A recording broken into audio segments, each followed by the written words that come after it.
everyone. I'm Larry Ridley, and this is the NFL on EA Sports. As we head towards kickoff, two quarterbacks will be on the field today trying to push their team to victory. It's Dak Prescott's Cowboys going up against Breeze's Saints. All right, Larry, thank you. We are down on the bayou as you get a look inside the Mercedes-Benz Superdome in New Orleans. The setting in this dome just serves to amplify the excitement of the folks in New Orleans as their Saints burst from the tunnel a moment ago. They're set, and we're set as well as the Saints get ready to do battle with Dak Prescott and the Dallas Cowboys. Dan Bailey now to put the ball in the air, and we are underway from the Superdome. This is fielded a couple yards deep. And he'll be brought down at the 23, make it the 24-yard line.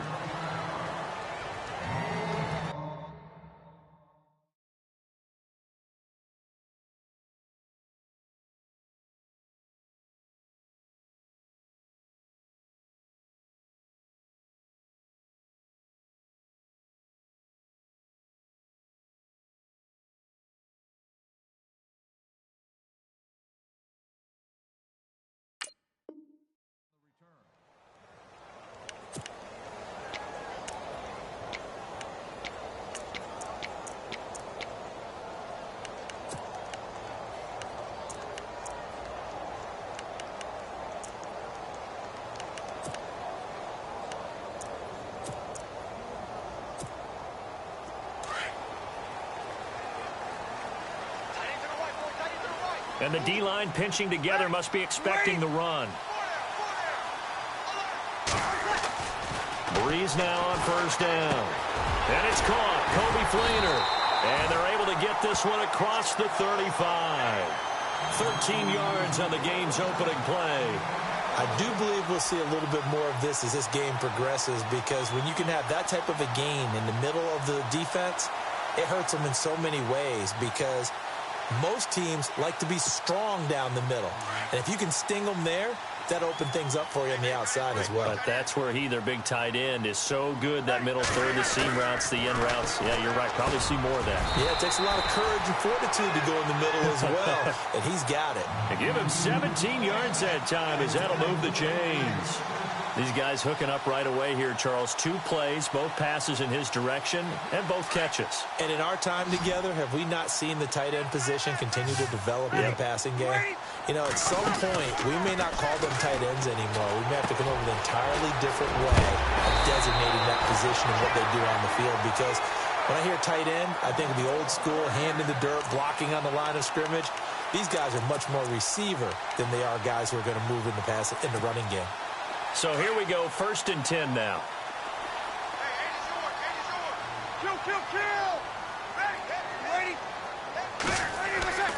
Now Breeze again. Left side and caught by Fleener. And he works it to the 30-yard line here, right at the 30. That throw good for 4.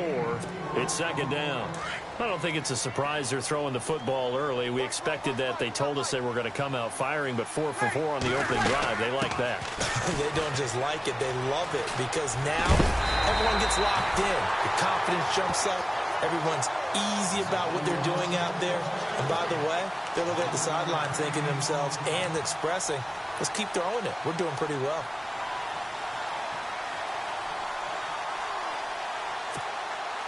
And the next snap coming inside the red zone here.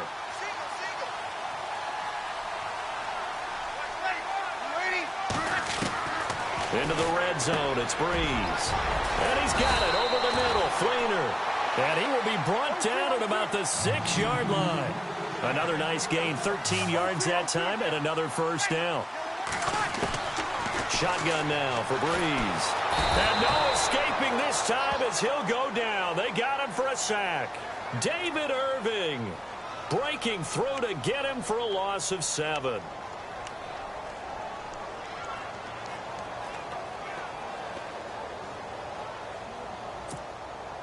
Offense walks to the line for play number 7 of the drive.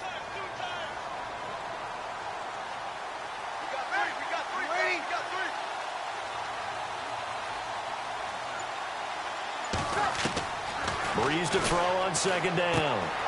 And the tight end has it. It's Fleener. Only 3 yards there on the completion. That'll lead to a 3rd and goal. I think it's okay there. They didn't get a whole lot on that play, but it's nice to have a safety valve that's built like this guy. Big target, guy you can spot pretty easily. Put it on him when your other targets aren't open. Can this defense get the stop on the opening drive? Here's 3rd and goal.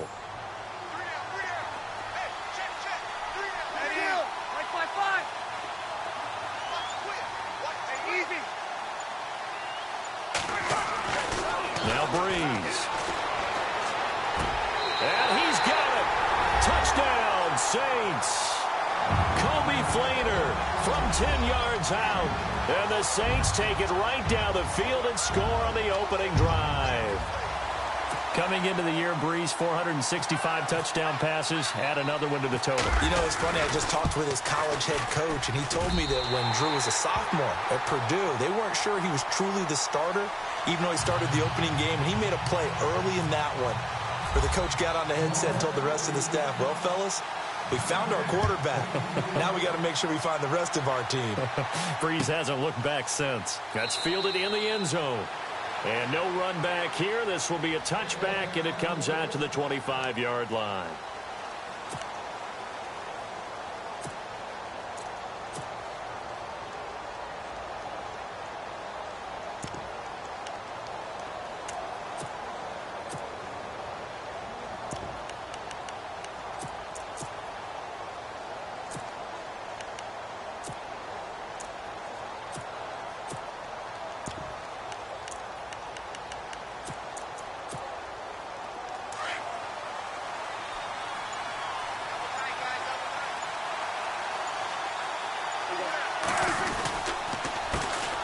Here's the first carry for Ezekiel Elliott. And they're able to get this one across the 35.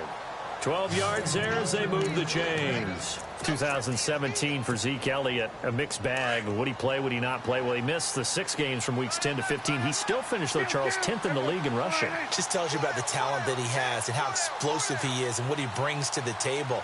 Look, he averaged 98 yards per game, 98.3 to be exact. A full 11 yards higher than number 2 Todd Gurley behind him. So that just tells you, if he plays a full season and he's averaging that type of yardage, I think Dallas's win numbers go up. They pick up 12 on the play there, and they move the chains.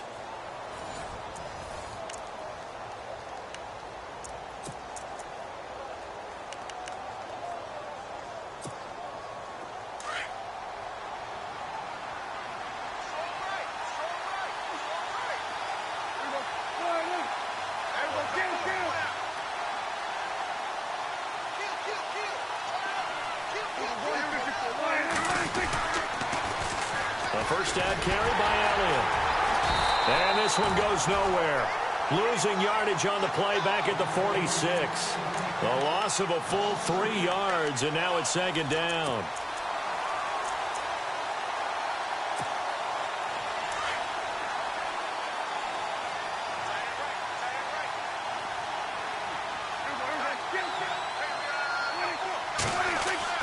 They play fake to Elliott. Now Prescott. And he's taken down here by the Saints. Cameron Jordan. He's the one that got to him. He takes him down for a loss of 9. They'll need a big play here, will Dak and the Cowboys. After the sack, it's 3rd and long. Out of the gun. Here's Prescott. And a big tackle there as the defender runs right through it, near the 42. An incredible play there. They do get big yardage, but they're still stopped a yard or 2 short, and it's 4th down.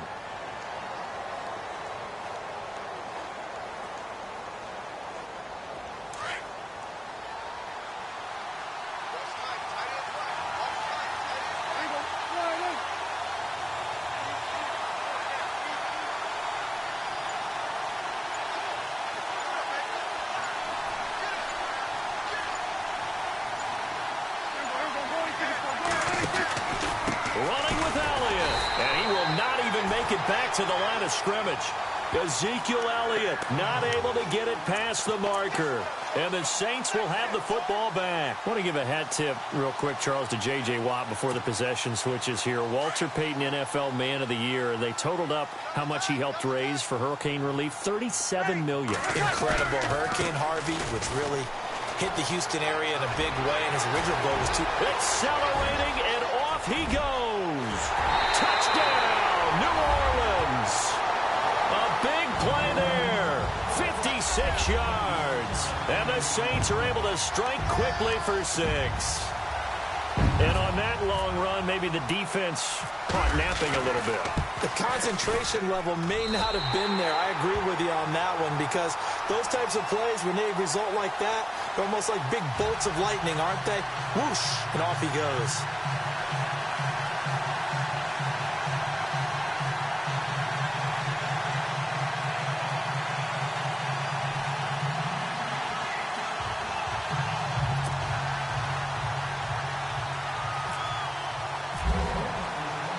Lutz now to kick this one away. That'll be taken in the end zone. And no run back here. This will be a touchback, and it comes out to the 25-yard line. CD, I want to get your thoughts on some potential free agents this offseason before we change the possession here. Now, caution, many of these guys could be re-signed, I know, but who are some of them? Kirk Cousins is one. Yeah, we're talking about difference makers. Kirk Cousins at the quarterback position. He's going to be coveted around the league by quarterback-needy teams. Case Keenum had a big year. Could he move? But how about running backs? Le'Veon Bell, Dion Lewis, some pass catchers, Jimmy Graham, Jarvis Landry, Sammy Watkins. And about the guy who goes and gets quarterbacks, DeMarcus Lawrence had a monster year for Dallas last season. Yeah, a lot of big names that could be out there as free agents. Now Elliott, and he got blown up on that play. Back at the 20. So a loss of 5, and it'll be second down. We just saw another example of how the defense is winning this game. Really at the point of attack, the offensive line's just getting pushed around. I think now as a play caller, you've got to give them a little bit of help. Maybe keep your tight ends a little bit more.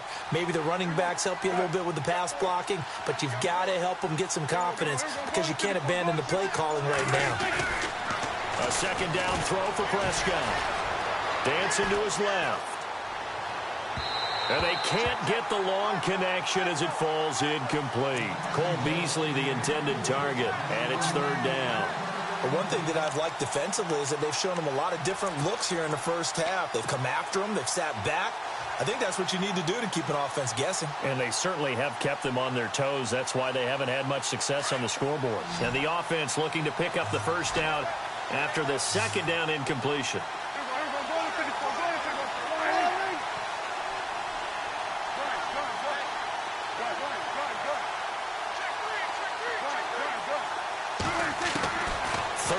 For Prescott. And incomplete. The contact made the ball roam free and brings up fourth down. This defense is not going to make it easy for you. They're a physical group, and we just saw it there on that play. It came in, made the contact, just as he's trying to haul it in. So on fourth down, here's Chris Jones to punt it away.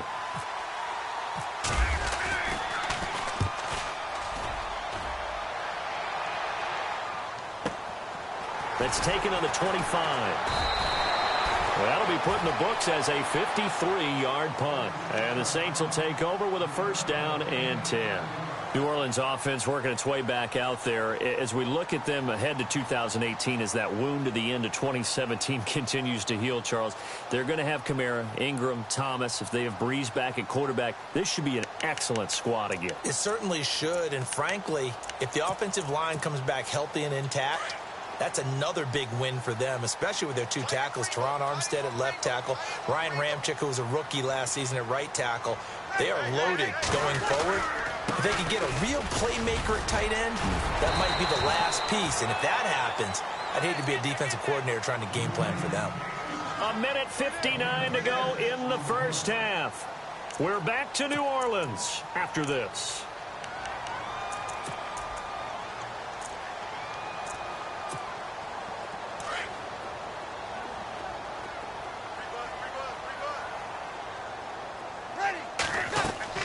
Now Breeze throwing on second down. They'll set up the screen now to Kamara. And he went nowhere. Well, he went backwards, back to the 33. They'll wind up losing 3 yards here. And that'll lead here to a 3rd down.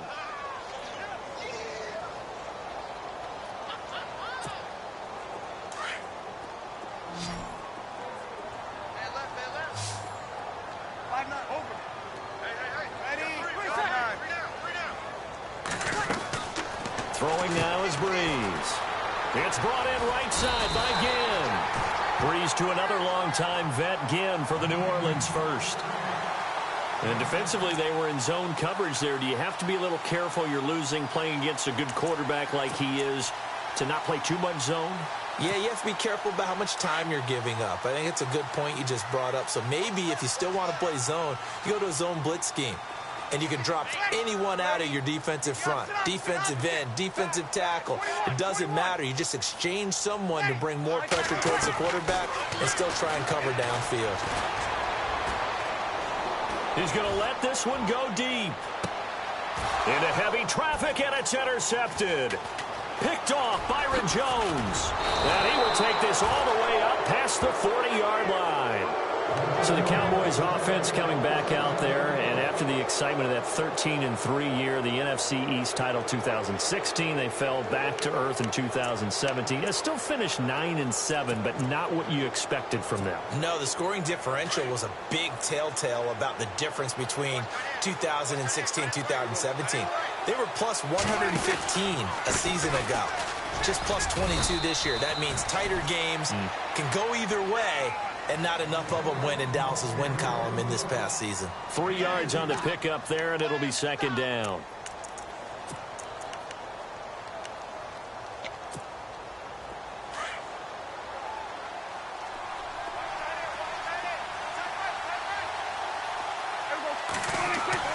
Prescott now on 2nd down. He's got the connection to Cole Beasley. And he'll be taken down, but not before getting this inside the 30. And now we won't see a play on 1st down. We're going to get a timeout instead, as the clock will stop with just under 30 seconds to go in the 1st half.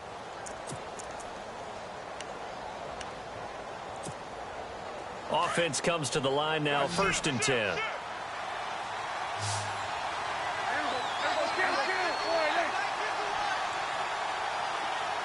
In motion right comes Beasley.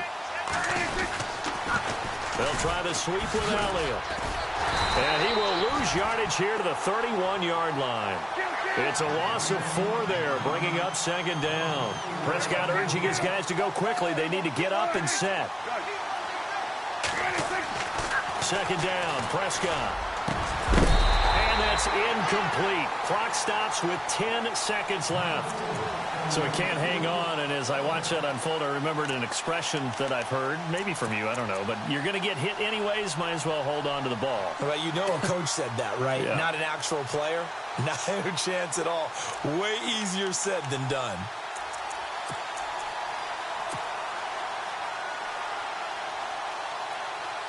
And on 3rd down, a nickel formation here defensively.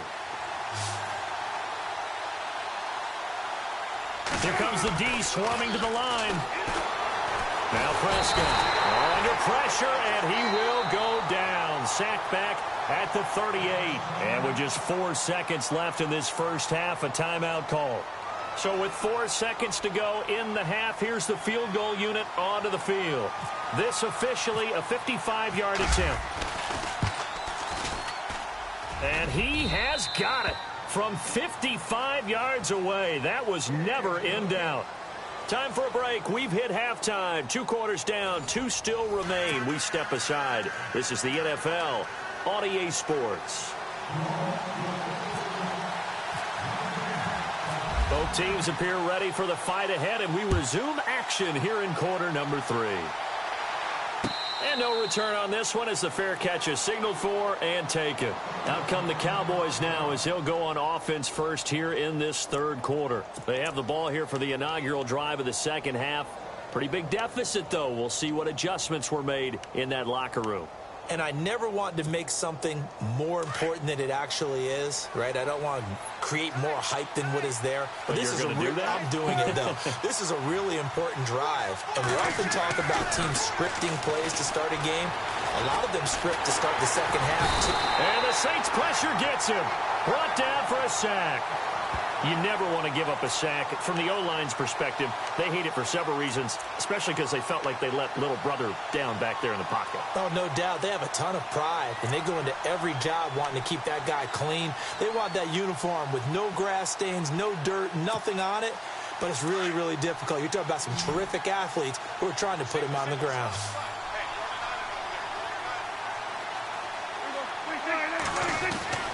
Throwing, Prescott. Escaping, and a big loss here as he's taken down. Alex Okafor in there to get him his second sack now of the afternoon. And they'll need a big play here, will Dak and the Cowboys. After the sack, it's 3rd and long. From the shotgun, it's Prescott. Trying here for Bryant, and it's intercepted. Picked off by the linebacker, Manti Te'o. And he will take this one home. It's a touchdown. This D wanted to put it away before we even get to the 4th quarter, widening that margin a bit further. And while they won't just empty the bench just yet, if you're a backup, start loosening up. I think you'll get a chance to play before this one is over now with that type of a cushion. So they'll get another shot on offense following that pick 6. And now the kick is away. That's fielded in the end zone. And no run back here. This will be a touchback, and it comes out to the 25-yard line. Here's the Dallas offense now heading back out onto the field.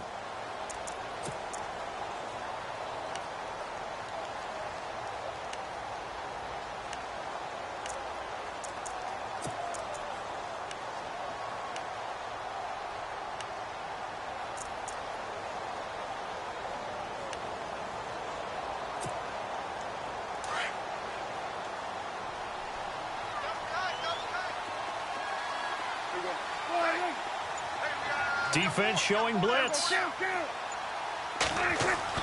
Back to it after the pick 6. Prescott nowhere to escape, and he goes down. Brandon, I think you understand the type of afternoon this offensive line is having. It is a long one for them. Long for you to spend it with me. Long for them trying to block those guys. They've given up a whole lot of sacks, and the speed and quickness of that defensive line is eating them alive. It's a short one here, complete to the tight end. 23 yards on the play. And after that completion, you can understand why so many teams in the league are emphasizing speed on defense at every position. The tight ends have created so many tough matchups now. If you can't run with a tight end as a linebacker, this is going to be the result every time. A first down throw for Prescott. And no escaping this time as he'll go down. They got him for a sack. This has been a tough one for this offensive line. It appears almost like they've been on roller skates this entire game, the way they've been pushed around. 6 sacks given up in this one.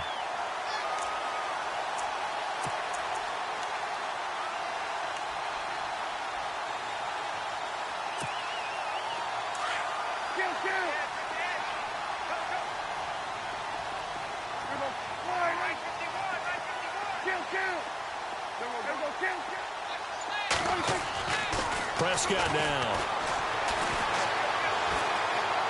He gets away from one. He's airing it out for Williams. That's going to be knocked away and incomplete. He was looking for Terrence Williams that time. And it's 3rd down. And attempted a deep ball there. They didn't get it. But, boy, they're going to need a few of those to actually hit in order to get back into this game. Good thing they do have a little bit of time here still left in the contest. Decent-sized deficit, but not one that they can't manage.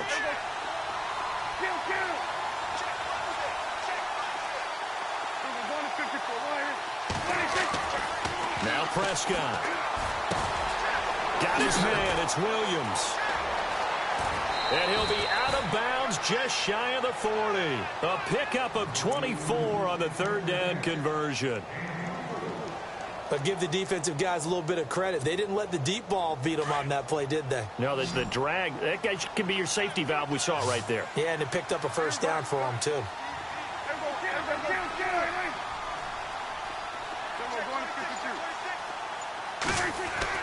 Prescott on first down. Bryant with a catch right side. And he'll go out of bounds after taking it a little further down inside the 40. That throw good for 4. It's second down. Good throw, good catch, but I really like the route. The drag and being able to run away from defenders, hard to stick with them for that long. Yeah, better against man than zone, or? Better against man, because now you're running away from someone and you're not running into a defensive player in another zone. And he hits Jason Witten, the tight end. And a big hit there as he runs into a brick wall right on the 30-yard line.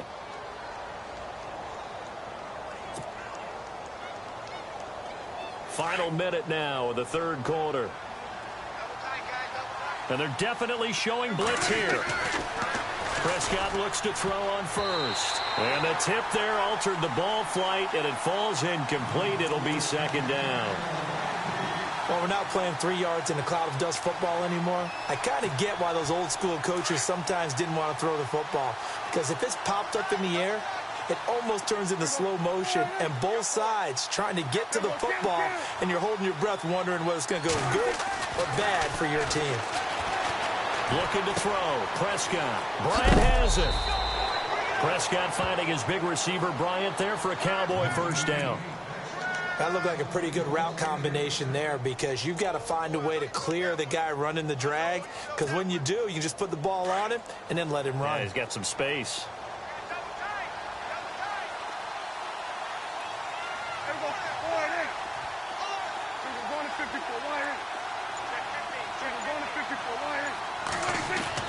From the red zone now, Prescott.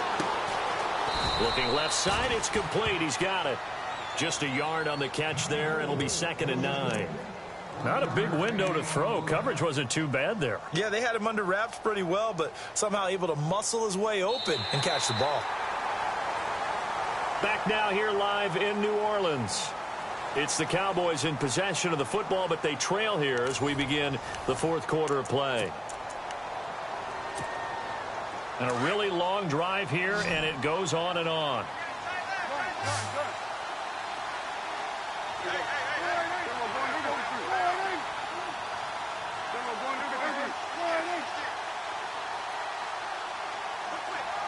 In motion here is Witten. On second down, Elliott. And he'll get this down only to the 18. Back-to-back 1-yard runs here, so that leaves him with a 3rd down and 8. Not too many offenses want to turn down long drives, but when you're down what they are, they've got to pay it off with some points. Being chased out left. He may try and run, and he will score. Touchdown, Cowboys. Dak Prescott, an 18-yard touchdown run. And the Cowboys cut into that lead. Well, the defensive coverage was good, so good he just decided to make a play of his own, and it worked out. Yeah, you often wonder if they think to themselves, was the coverage too good to allow him to run the football? But I think you'd rather take your chances with him doing exactly that, and he beat him on that play all the way to the end zone. It's up and good, and the lead is down now at 11. It's 21-10.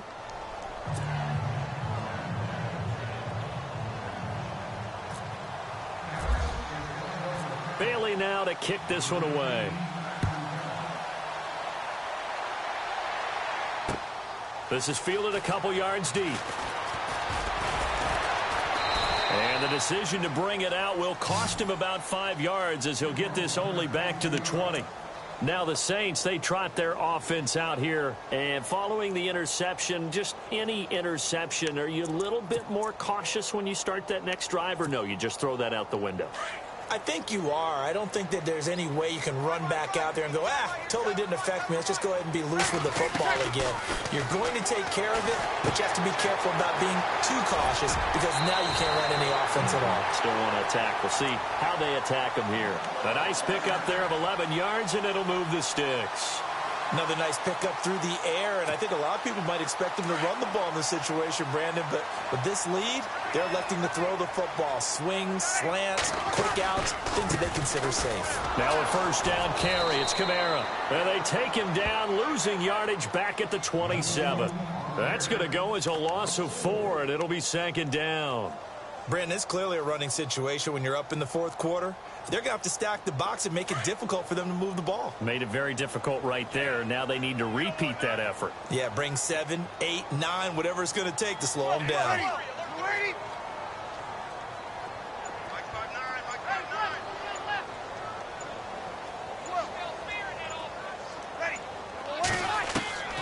On second down, here's Breeze.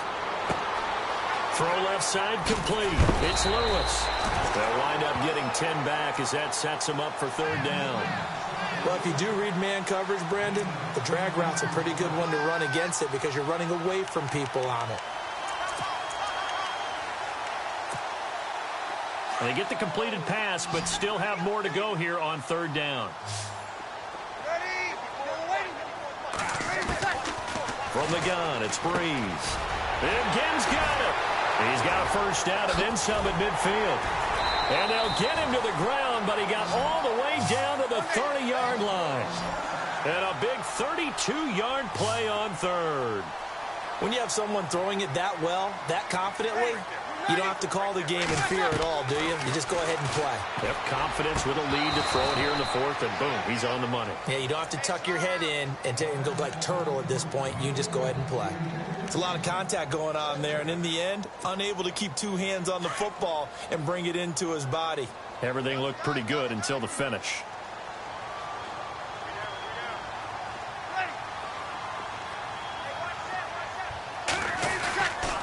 On second down, Kamara. And that play went nowhere. Losing yardage, it'll be back at the 36. It goes as a loss of 6. And now third down.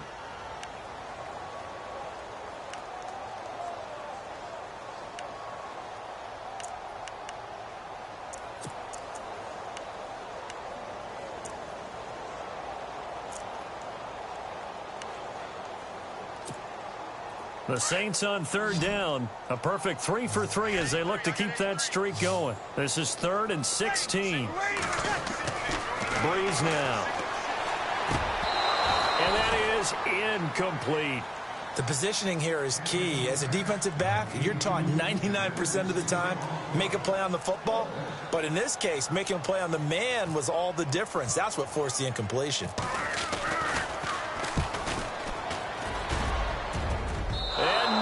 Doesn't get there. Hits the crossbar, bounces back out. He had it on line, but it comes up about a rotation short. He had it on line, gave it a pretty good ride too, but in the end, he's a victim of the crossbar. And Brandon, you know kickers very well. I'll bet if we ask him after the game, he'll say he didn't get all of it. We've seen him hit from deeper than this in warm-ups. But here, he's a foot or so from clearing that bar. And he'll get it out to midfield. They'll spot it right at midfield at the 50. Give him 7 on the play, and it's a second down. Everyone's got to be able to catch the football. Doesn't matter what position you play, but if you're on offense, be aware a ball may come your way.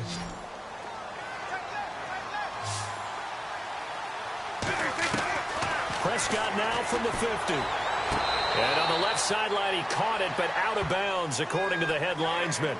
Incomplete, so the ball a little late getting there, and it's third down. Time for a break.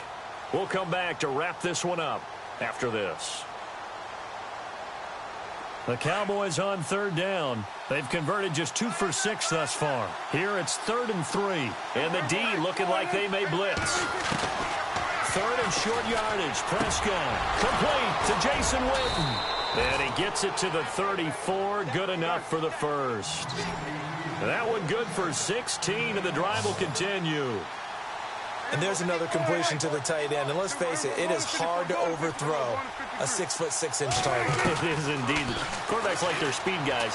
They like that huge 6'6" target that they've got in him. They really do. And it reminds me of what one great tight end told me once. He told his quarterback, just make sure you throw it up there. You know, kind of like put it up on the top shelf where the kids can't get it.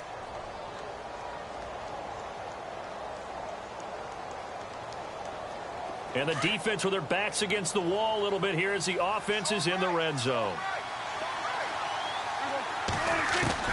From the red zone now, they'll look to throw.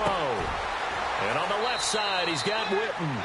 And he'll be out of bounds, taking it just shy of the 10 at the 11 or the 12. A good pickup there. 8 yards on the first down completion. And some options here for the offense on 2nd and 2.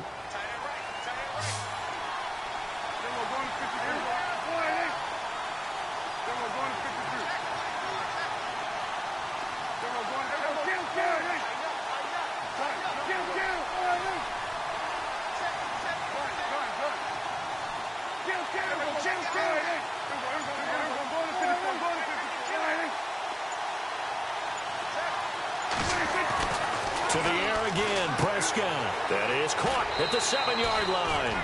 And he is into the end zone for a Cowboy touchdown. Cole Beasley, a 12-yard touchdown grab. And the Cowboys draw a bit closer.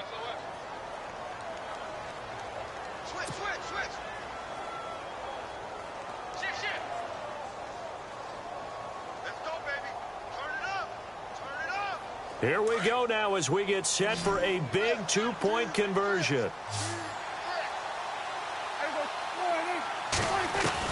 Back to throw. And they're not able to hook up there. Incomplete. Protection was great. He had time to set up a campsite. But in the secondary, though, they were ready. And I think that in most places on the field, if you have that much time to throw the ball, someone's going to shake free and you'll find an open receiver. But condensed near the goal line on a 2-point conversion, all that extra, there's not any extra field. So it kind of closes in on them, and that allows you to cover a little bit better. And this one travels out of bounds, so unsuccessful there on the onside kick try. A big mistake in that spot. You got to let it go, Tim. They didn't give themselves a chance. They had an opportunity, touched it first. Now they're in a really bad spot. Breeze leaves this one with Kamara. And he'll lose yardage on the play back at the 37-yard line. And now a timeout called by the Cowboys defense. It's just their first. They've got 2 more to use here in the final stages. And the offense behind the chains here a touch on 2nd and 11.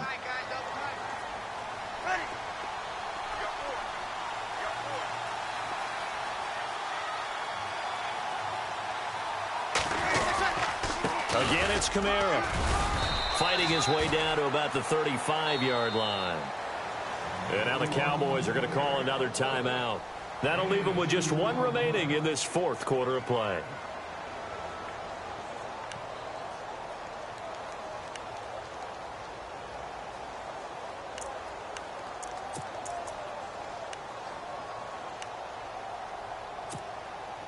The Saints on 3rd down. They've been good. 3 for 4 thus far. This is 3rd and 9. To throw is Breeze. Left side and caught by Flainer. And now running right through it. And down he goes, but the stiff arm utilized effectively there. And it helps him move the sticks. A big gain there, and that should certainly be enough to put this one in the win column.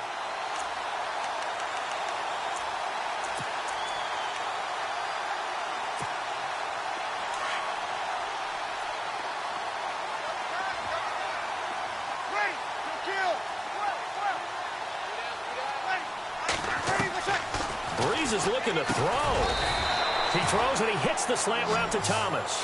And he'll go down here at the 12-yard line. A gain of 6 there on first. In today's football, where receivers break tackles, make people miss, get upfield for the extra yardage, when you see a play like that where it's caught and he's dropped on the spot, that's a big-time play by the defense. It'll go as a gain of 9, and that should write an ending to this one. Do my eyes deceive me, or is he getting stronger as this game moves along?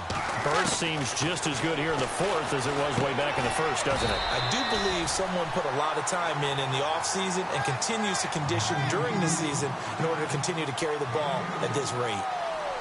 And, Charles, I think when the schedule comes out, all teams, no matter where they're predicted to finish, talk about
everybody. I'm Larry Ridley. You're tuned in to the NFL on EA Sports. 2 running backs will take the field today in hopes of leading their team to victory. It's Zeke Elliott's Cowboys going up against Todd Gurley's Rams. All right, we appreciate it, Larry. It's our exclusive coverage of the National Football League on EA Sports.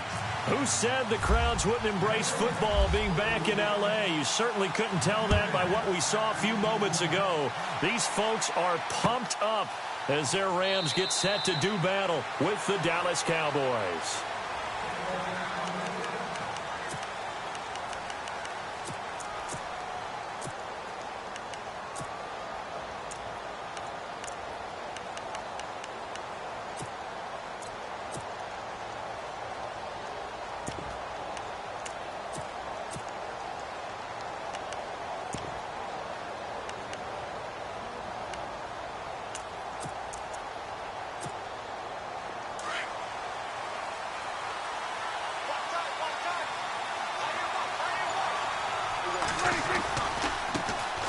Now the first carry for Ezekiel Elliott.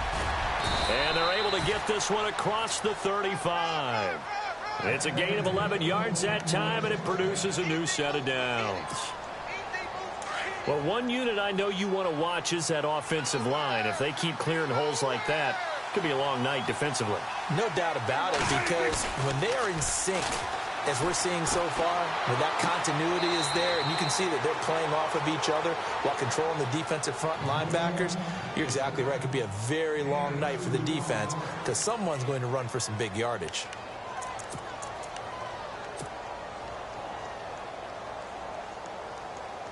So they complete the pass, and now they face a second down.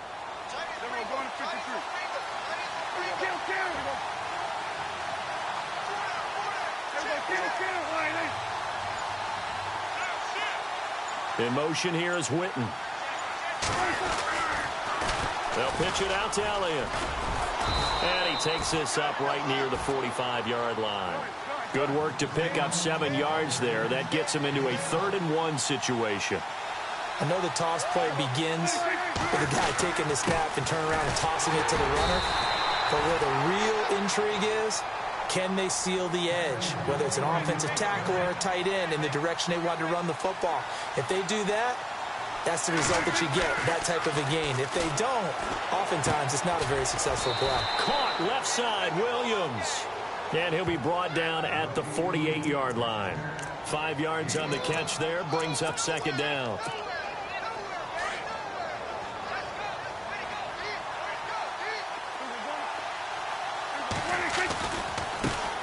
Now it's the Florida Atlantic alum. This is Alfred Morris. And able to push his way forward here for a good little gain. 5 yards on the pickup, and they'll be faced with a 3rd and inches.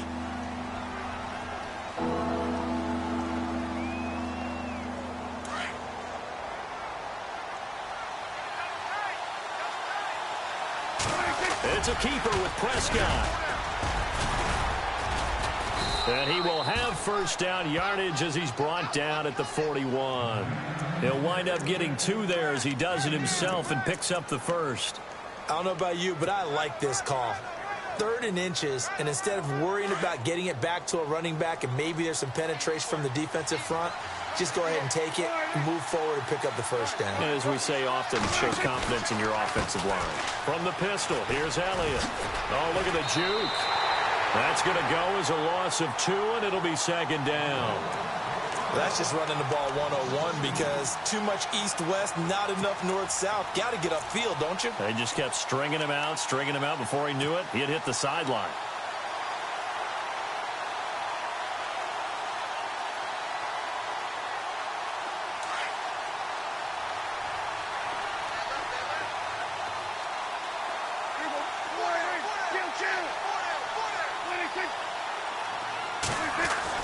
They'll try to throw now. Prescott. And he fires one incomplete. When we talk with people about what we think the most important quality for an NFL quarterback to possess, what do people usually say? Arm strength. And he showed the arm strength there. Yeah, pretty good bullet pass he threw, but he wasn't accurate, was he? No. Listen, you like mobility, but accuracy, first and foremost, is what a quarterback needs. He didn't possess it on that play. And he couldn't hang on to it through the contact. Incomplete.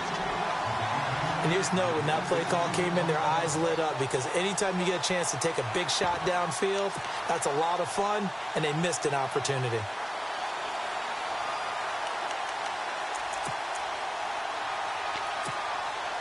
And on their first drive, the offense staying out there.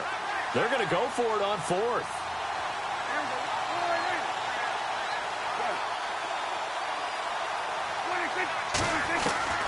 Prescott from the gun.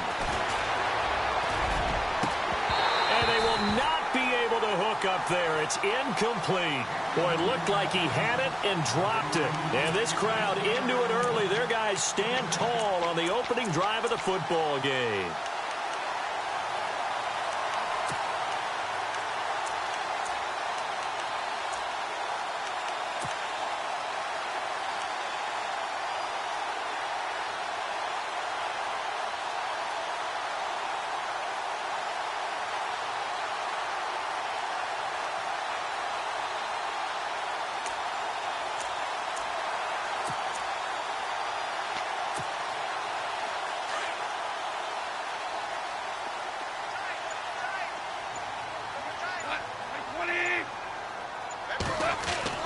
On 1st and 10, Goff. And incomplete to open things up.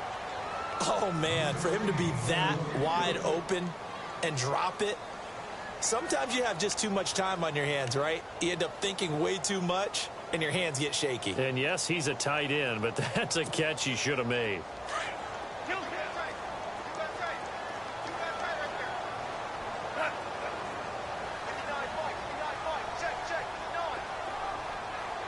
Boston, the man in motion left. Here's the first carry now for Todd Gurley. And he'll lose yardage here. Back at the 41.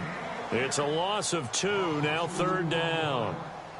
I'm no offensive mastermind, but of all the guys on the field to block, you might want to stop him. Look, I've got a very simple rule. An unblocked defender is usually your best defender, and he ended up making the play there.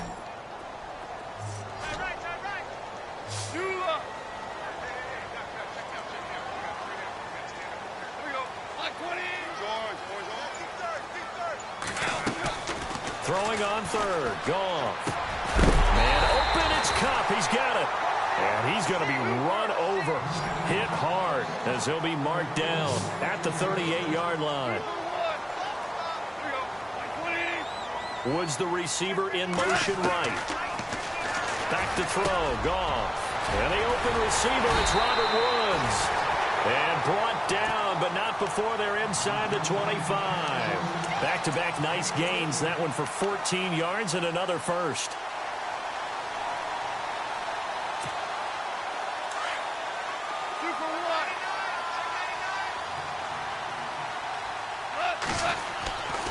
On 1st down, it's Gurley. And he'll be taken down as that will take us to the end of the first quarter of play. Back live now to begin the second quarter with Charles Davis, Brandon Gaudin. It's the Rams with a football to get us going. They've got a 2nd and 9 to start things out.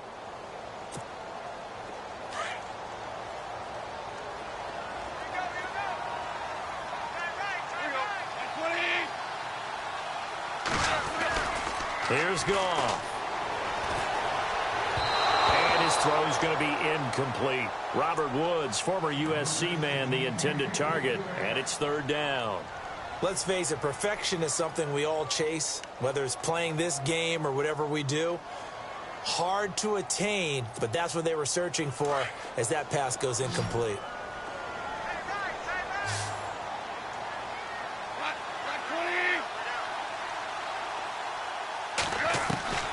From the gun on 3rd down, Goff. And this is going to be incomplete. Brandon, it looked like he had his hands on it for a moment, but let's face it, that was going to be a tough catch all the way because of the presence of the defense right there as he was trying to haul it in. Yeah, nice job to force the incompletion. And this one is going to just tuck into the bottom left corner as he gets it to go. And the Rams have the first points here. It's 3-0. And we were scoreless up until this point in the second quarter. Now we finally have a little action. Let's see where this action takes us. First quarter, no points at all. Now we've got our first score of the game. Well, does that signal that we're going to get more as we go along? Or will it revert back to what we saw in the beginning of the game? Before the offense changes hands here, let's look back at the Super Bowl February 5th. What a game. I know you were there calling it offensively, though. Impressive on both sides. It certainly was, and let's face it, if you're in Minnesota, it's cold outside, but you talk about the offenses, they heated up in a big way. And how about Nick Foles? The backup quarterback turned MVP, 373 yards, 3 touchdowns, and, of course, the big one receiving on the Philly special. Quite a story. As you and I were talking about off air, it was just a fluid game. Not a lot of penalties, just really clean play. Exactly the type of game the NFL needed for the audiences at home watching the game and, of course, people in attendance. A really well-played game. That good for 19 and a first down. Absolutely love the run right there. This guy's known for his quickness, but also for his speed. And he's able to get to the second level almost before you blink if you give him any type of blocking. Always talk about slot receivers, and they're usually known as quicker than fast. In this case, we've got a guy who's quick and fast, and he used it to great advantage. In motion right comes Beasley. They keep on the ground with Elliott. And getting this just shy of midfield, they'll spot it at the 49. It's a 10-yard pickup, and it moves the chains. That's another nice run, and I have to tell you, some of the coaches that I played for, their philosophies were always different when they see a guy running the ball well. Some of them wanted to immediately go to play action and throw it now because it's wide open. While other coaches said, you know something? Until they stop him, that big boy's going to keep getting the football. And that might be the direction that they're going to go right now. 7 yards, the pickup on the pitch and catch.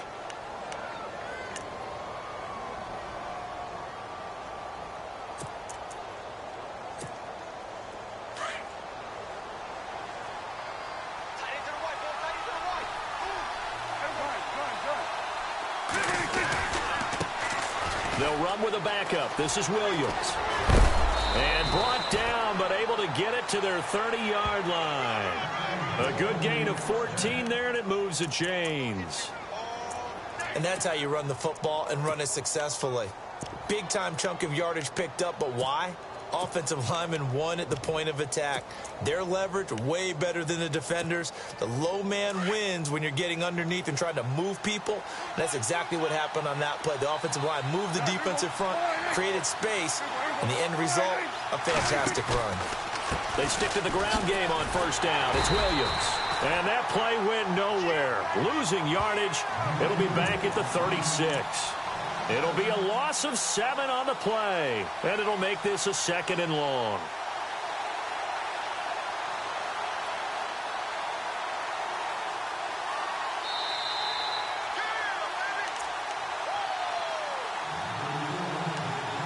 Two minutes to play here in the first half.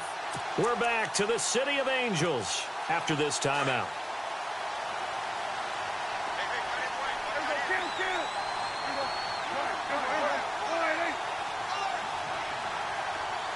In motion right comes Beasley. Elliott, toss right. And some space here. And he's able to get it down to the 25-yard line. He'll wind up getting 11 on that one. And it'll be 3rd down. Prescott urging his guys to go quickly. They need to get up and set. On 3rd down, it's Prescott. Man open left side, it's Williams. And he'll be brought down at the 21, just shy of the 20 in the red zone. Prescott urging his guys to go quickly. They need to get up and set.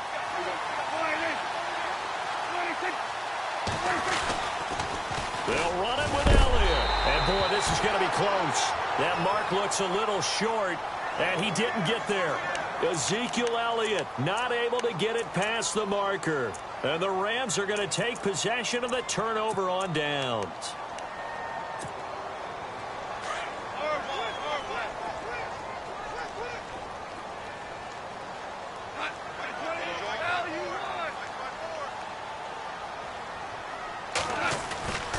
They'll try and start the drive with Gurley. And he's going to lose yardage here. Back to his own 18. And now a timeout called by the Cowboys defense. It's just their first, so they'll have 2 remaining here before we get to halftime.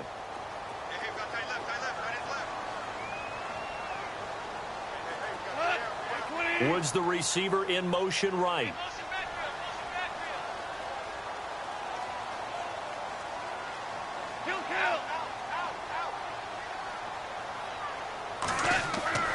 To throw on second down is gone. And his throw here's incomplete. Woods will say he should have had it, and it's third down. We know it's not an easy job to go out and catch passes when people are trying to tackle you and knock the ball away. But the bottom line is, that's a pass he's got to have and a pass he should have caught. And the offense looks to pick up the first here on third after that incompletion.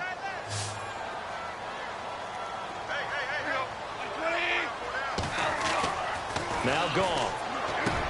Over the middle, that's hauled in by Cup. And he'll be taken down just shy of the 40. They convert on third with a gain of 22. He's such a good route runner. Shows it there on third down. Very proficient and a good pass. And you know what I've observed over the years in the NFL?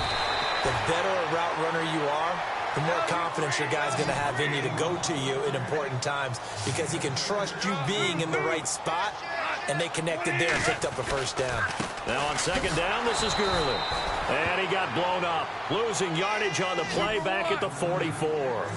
And they'll lose a yard that time, and that's going to lead to a third down. Now it's gone.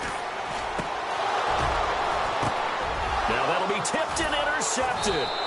Picked off Byron Jones. And his guys have got it back at the closing stages of the first half. And before the possession switches here, I had written down that I wanted to talk about some of the awards this past season in the NFL. We know Brady was the MVP, but Todd Gurley, Offensive Player of the Year. How about that for a bounce back? Many were questioning whether he'd had a sophomore slump the season before. Didn't even get to 1,000 yards. Was a dominant force in 2017. How about his teammate Aaron Donald on the defensive side? He took home Defensive Player of the Year award. Yeah, very impressive. They had both sides of the ball. Sean McVay deserving, I think you would agree, of Coach of the Year. Yeah, definitely. I mean, what he did for the Rams when they went from last in the league in scoring to leading the league in scoring and winning a division title. And how about the New Orleans Saints? Rookie of the Year, offense and defense. Alvin Kamara on offense, Marshawn Lattimore on defense. Fresh set of downs here.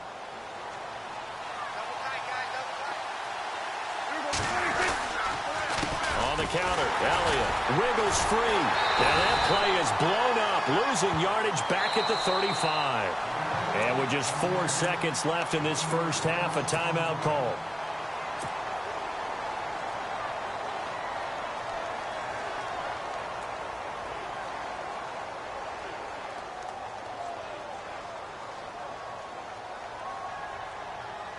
So with 4 seconds to go in the half, here's the field goal unit onto the field. From the left hash, this will be a 52-yard attempt. And this is right down the middle as he puts it through. And now the Rams are going to halt things as they want a timeout. It's just their first, so 2 remaining as they burn one here in this third quarter.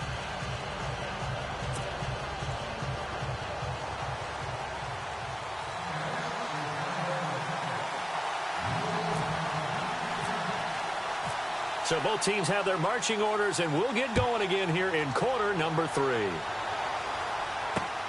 This is fielded at the goal line.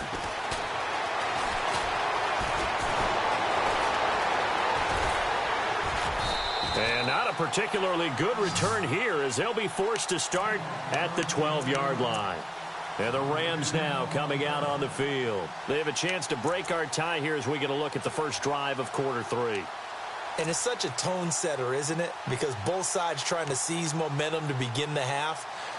What do they have dialed up that'll give them an advantage to move the ball downfield? Let's find out what they have dialed up.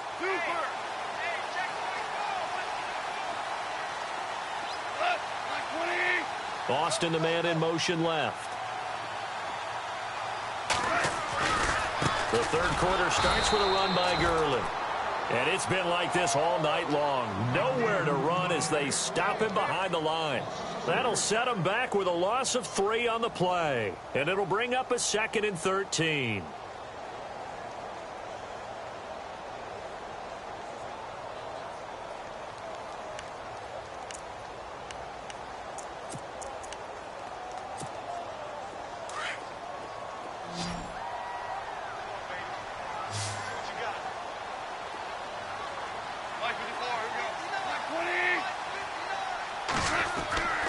Goff now looking to throw. And he will find his man on the end route. Complete. 6 yards is the pickup, and that'll lead to a third down. Completion was given up, but that's why you play zone defense, so that you can have people around the ball when it's caught, and you don't give up much run after the catch. The Rams on third down. They've hit 2 for 4 thus far. This is 3rd and 7.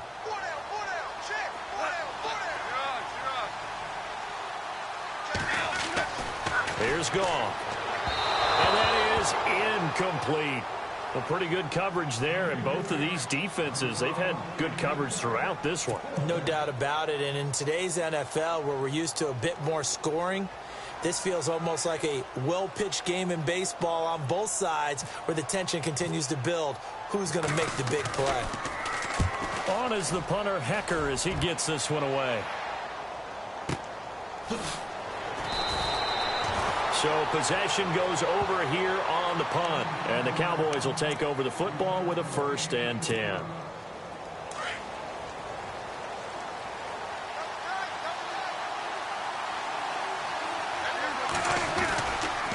They'll try and get the running game going with Elliott. And he will lose yardage here to the 31-yard line. A loss of a full 3 yards, and now it's 2nd down. Came out in a power set, but that only served to put more men in the box. And guess what? If you're going to do that, you've got to win up front, right? Your offensive guys have got to beat the defenders. They lost all leverage on that play.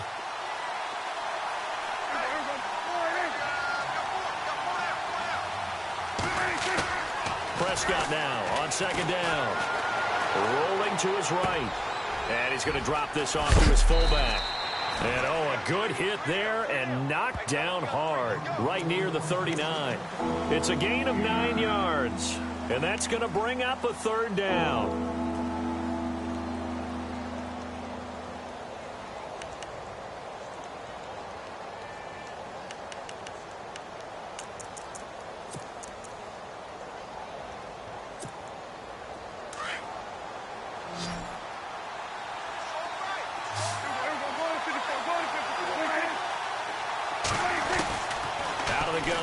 Prescott. And this is going to be incomplete.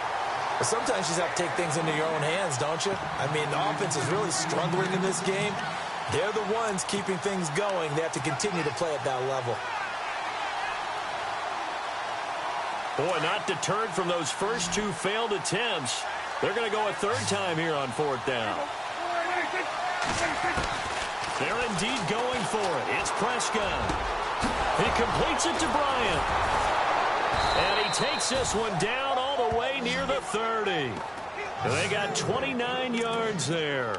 And that leads to a Dallas 1st down.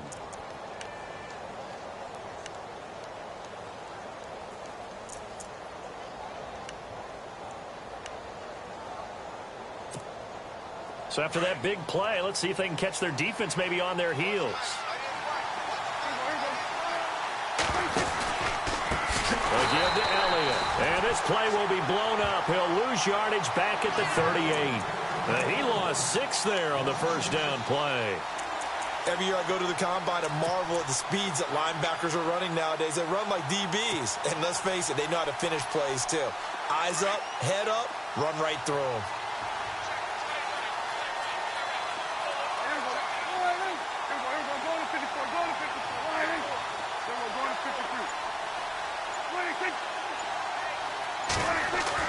A 2nd down throw for Prescott.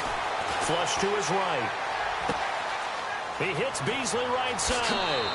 And he'll take it into the end zone for a Cowboy touchdown. Cole Beasley, 38 yards. And the Cowboys are in for 6. And it is up.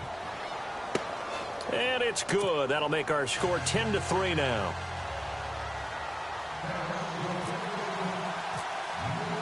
Bailey now to kick this one away.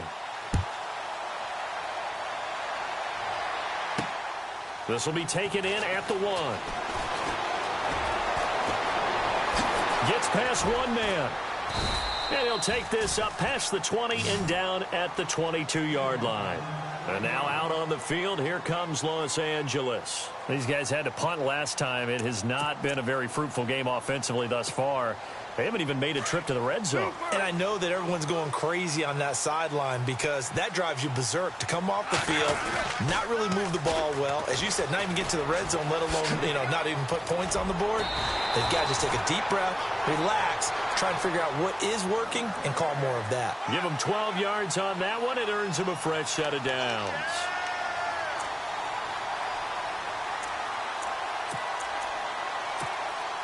So the run gets them the first, and now they operate with a fresh set of downs.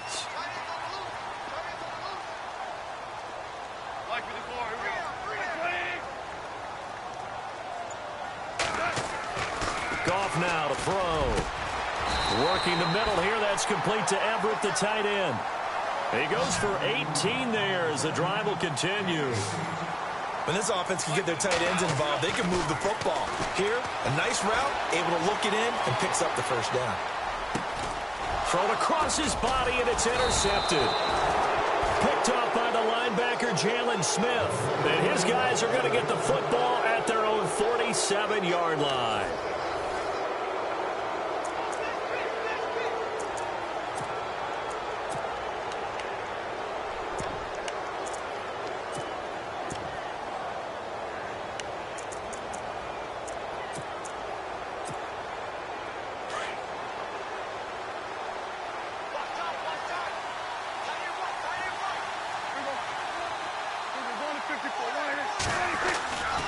They start on the ground with Elliott. And he might have got this across midfield, not by much. They'll mark it down at the 49. A gain of 3, second down. Got to figure now, after getting that turnover, they're just going to be happy to keep the ball on the ground, right? This is where covering the football, taking care of the ball, all the ball security terms that have ever been used, they come into play for the guys on offense right now. Just take care of it, and they've got a good chance of ending up winning this game.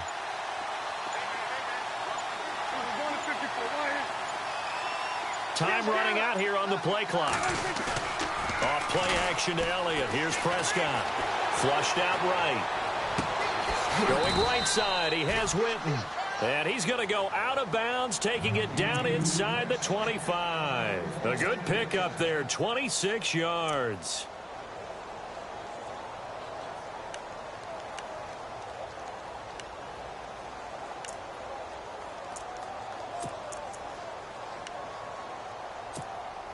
So after that big gain, let's see what else the offense has up its sleeve.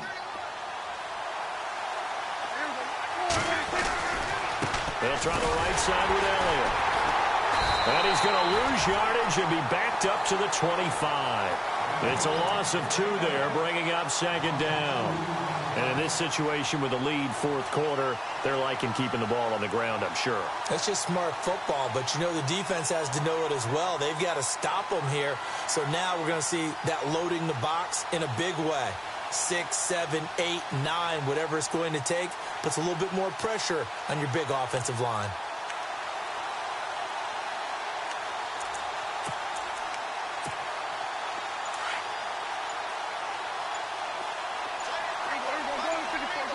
Play clock winding down.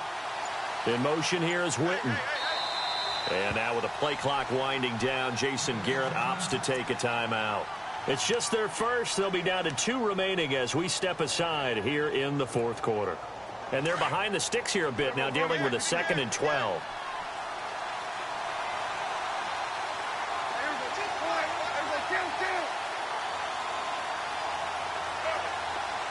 And the tight end goes in motion left.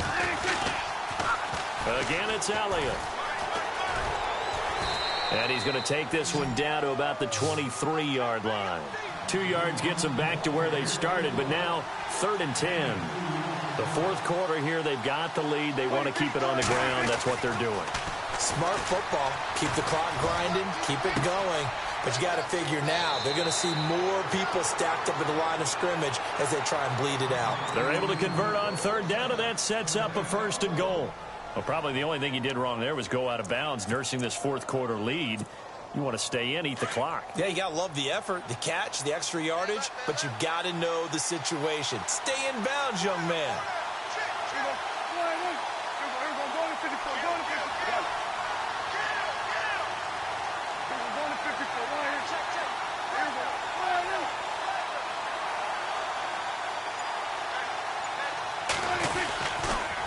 They'll try to run it in with Elliott. And this will result in him losing yardage. Back to the 3.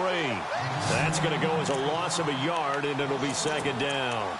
This is where coaches have to have spent a lot of time going over situations with their players, because him getting tackled there is not the worst thing in the world. You're going to run more plays, right? Clock's going to go. But his thought process is getting into the end zone. It's counterintuitive for him to actually go down in this spot. Yeah, but like you say, you don't want to get in the end zone too early here. No, not at all, because you may leave an opening that could come back and get you. Just keep the ball on the ground. Do a little pounding. Chew up some clock. If they can get it in, that might be enough to get them home. And if not, the clock is definitely their friend.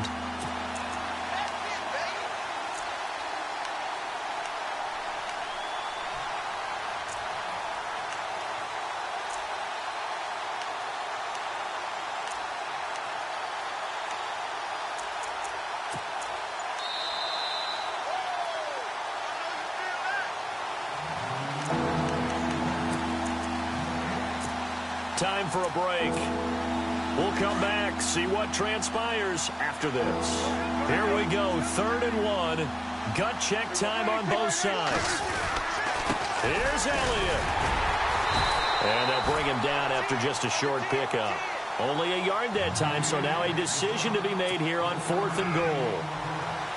Now, this feels like old-school football, because this has turned into a good old-fashioned goal line stand. So on offense, what do you do now? Do you decide to run it or throw it if you go for it on 4th down? And Bailey able to knock it through. And they will stretch their lead to 10 now at 13-3. So his second field goal of the game, and that could turn out to be the big one. Yeah, you have to make them score twice to beat you, and that's not impossible. But here in the 4th quarter, puts their backs clearly against the wall. And the decision to bring it out is going to cost him about 7 yards all told, as he's taken down back shy of the 20. The Rams offense now, they get set and head back onto the field. And there are parts of their last drive they'd like to emulate. And, of course, they'd like to forget the ending, the interception. But they did put together, Charles, a nice sustained drive to get him down the field. Yeah, and unfortunately for them, the only thing that matters is part 2, right? Because once they threw the interception and finished off the drive, blitz coming, and down he goes. Well, so much for setting the tone of the drive offensively. Giving up a big sack that loses that kind of yardage, not a great start.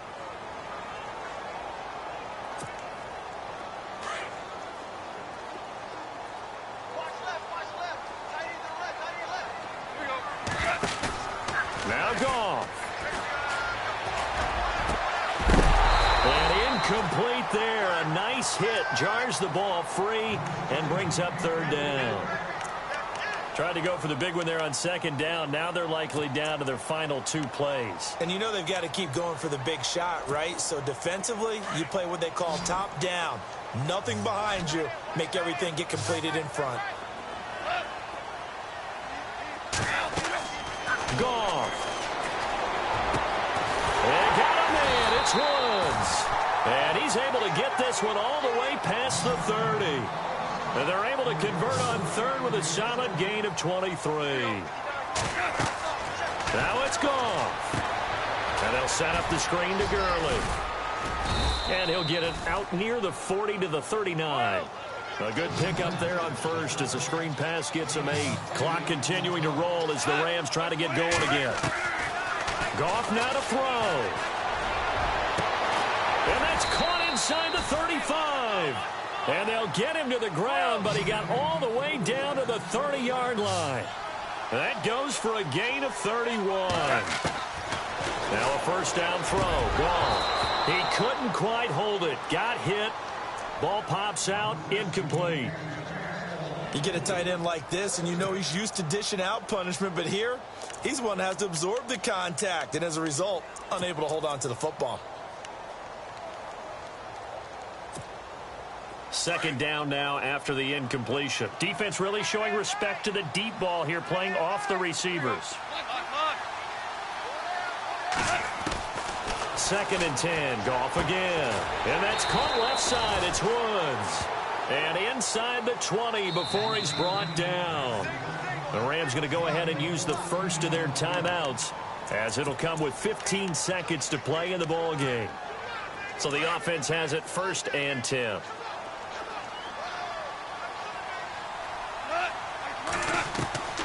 Goff throwing again. And he's got it.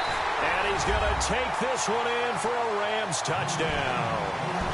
Robert Woods from 17 yards out. And the Rams have got this back to a one-score game. And he puts it through there within 3. It's 13-10. So looking at this situation, you should have time for the onside kick and then at least one play. And the Cowboys are going to secure the football, and with it, they'll just about secure the victory as well. Well, fourth quarter, they felt like they needed the football back. Unfortunately, they couldn't get it. And I know we brought analytics into the game, and someone has said here that the data says that when a team's expecting an onside kick, 80% of the time, the team expecting it, they do actually recover the ball, which is what we saw here. I just wonder if that number is much more of a anecdotal type of a number. Kind of like when the coaches tell us, well, when you score on special teams, 93% of the time you win the game. I'm still waiting to see that number is empirical. Not much happening there on first down. I thought there might have been a hole for a split second. Yeah, but it dried up pretty quickly, didn't it? Closed fast. A road win in the National Football League. Charles, you never take that for granted no matter who you're playing, no matter where you're playing. You take it and you run with it. And you know you prime the pump all week in your own home facility. No one thinks we can do this. Only people who believe are right here in this room. And then you go on the road, band together, and get it done.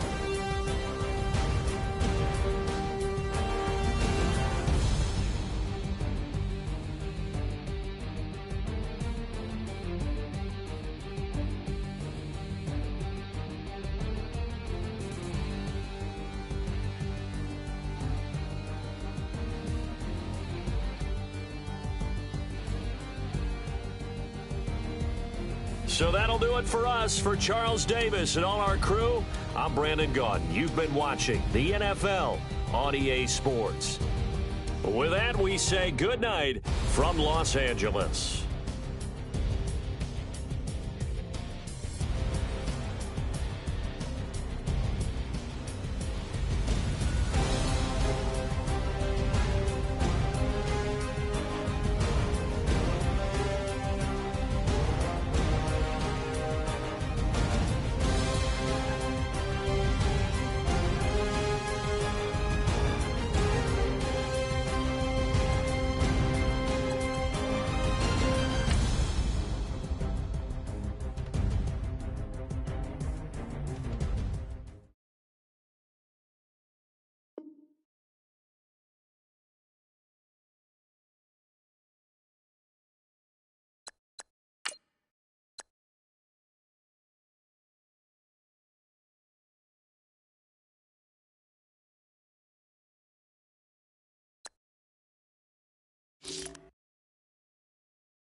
Hello, everybody. I'm Larry Ridley.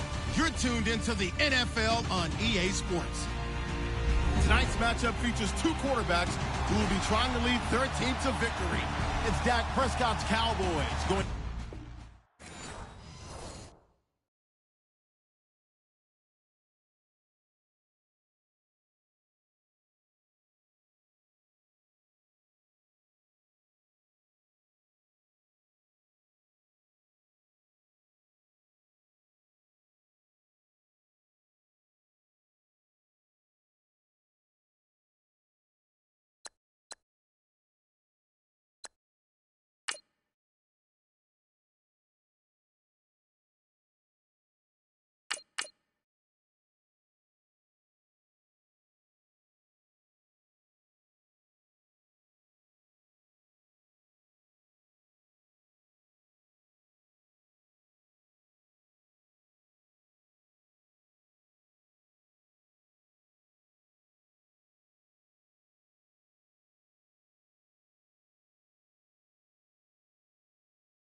I'm Larry Ridley, and this is the NFL on EA Sports.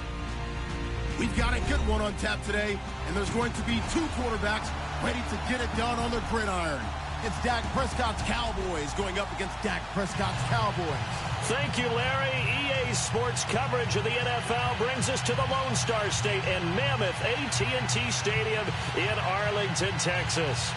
A moment ago, here was the scene with the Cowboys emerging from their tunnel.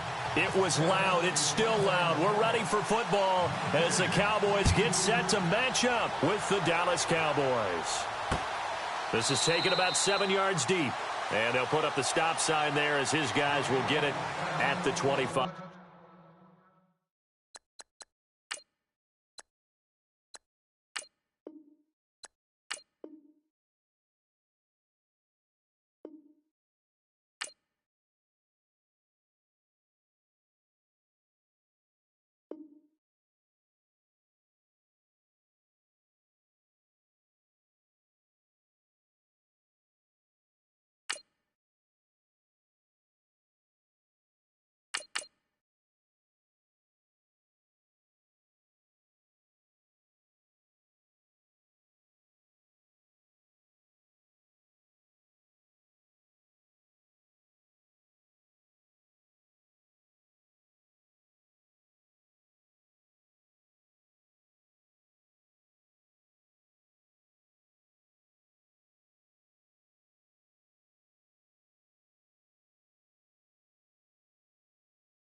Everyone, I'm Larry Ridley, and you're tuned in to Madden 18 on EA Sports.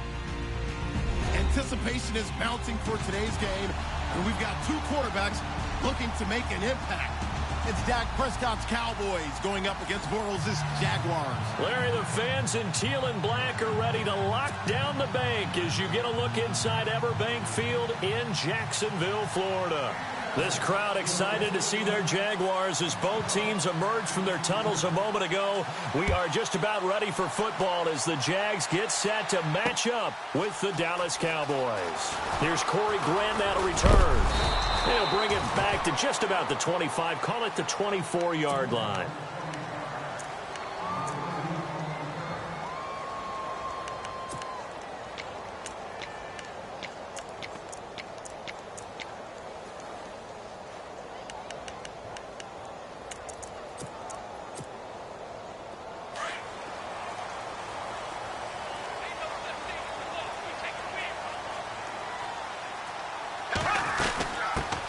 A first carry for Leonard Fournette.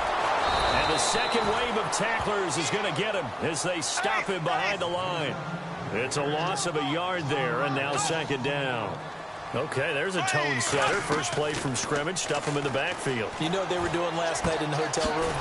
Visualizing exactly that. That's what they were thinking about. Making that play, having leverage, lower than the offensive lineman, getting into the offensive backfield, knocking someone down. Just what you said, set the tone early for this game. Jeez, you are fired up. When I see a play like that, I can't help it. And he will have a first down here at about the 40. The Jags picking up the first down there, a gain of 12. And Leonard Fournette impressing there with that run. It's hard to believe that no Jacksonville Jaguar has broken 1,000 yards since Maurice Jones-Drew in 2011. I think Leonard Fournette could be that guy. Even with the ankle injury last year at LSU, still averaged 6.5 yards per carry. And absolutely intimidated opposing defenses. A lot of guys simply didn't want to tackle him. A nice little screen. They get 6 on first down. For a second there, I thought that might break big. Screen pass. Looked like it was coming together. Looked like there was an opening. Still ended up with a solid game. And he's able to get this one down to the 40-yard line.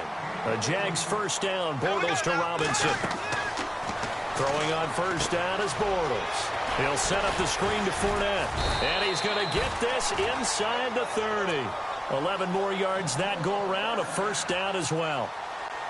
How about the start throwing the football? 4 for 4 on this opening drive. Oh, he's slinging it. And oftentimes when you talk about slinging it, you're thinking about a guy throwing it all over the yard, not necessarily accurately.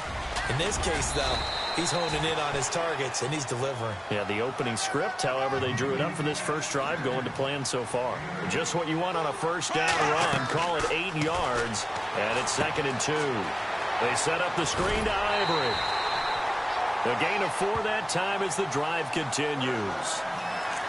And they're getting him involved early. You feel like they saw something on tape, or they just have a sense with him because he's had a good week of practice or something in that area that they want him involved. Just as you said, they want him to touch it either in the running game or the passing game, but they must like the matchups they're getting. And the offense lining up 1st and 10.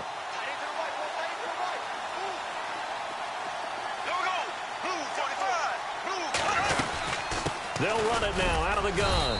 And he'll get 4 there, down to about the 12-yard line.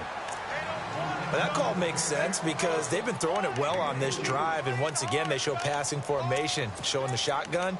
Then they ran out of it. That's a nice play by them defensively, though, to hold it to a short game. 2nd down to the offense in search of 6 yards.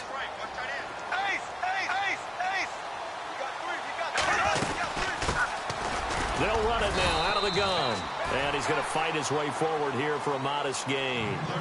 5 yards on the pickup, and that'll make it 3rd and 1. And there's a run to be happy with. Good, solid yardage. They'll take that anytime you hand the ball to a back.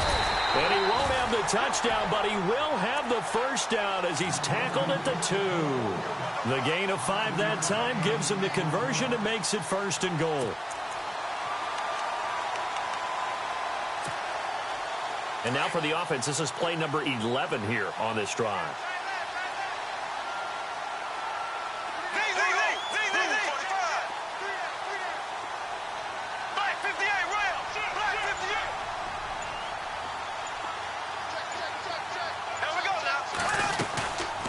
They'll run it now out of the gun. And this one will wind up with him losing yardage back to the 4-yard line. That's going to go as a loss of 2, and it'll be 2nd down.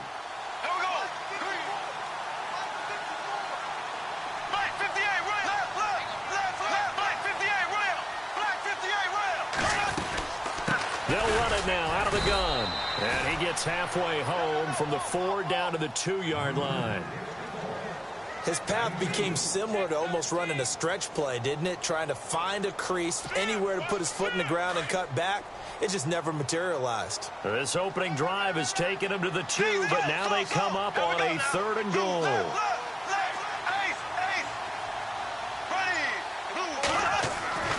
Bortles now to throw. Buying time to his left. And he's going to be brought down on what will be the final play of this first quarter. Alongside the former defensive back Charles Davis, I'm Brandon Gaudin. It's Jaguar football as we begin quarter number 2. They are, however, facing a 4th down situation.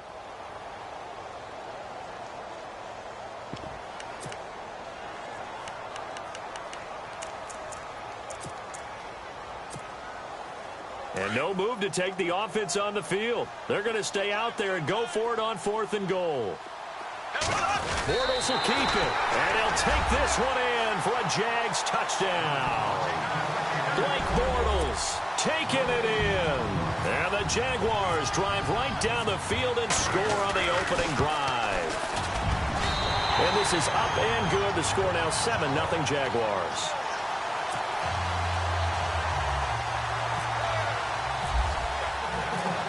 Here's Lambeau out to kick this one away. This will be taken to the back of the end zone. And no run back here. This will be a touchback, and it comes out to the 25-yard line.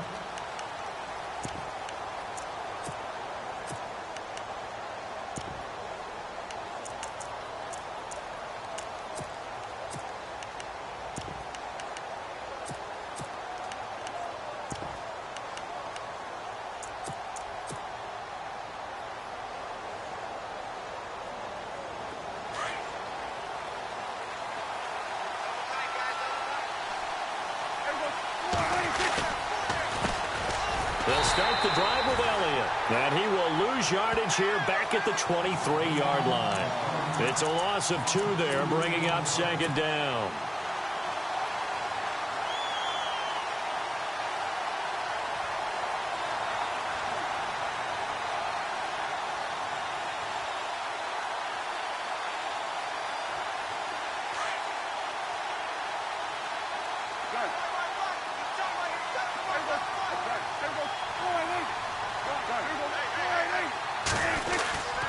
They go to Elliott again.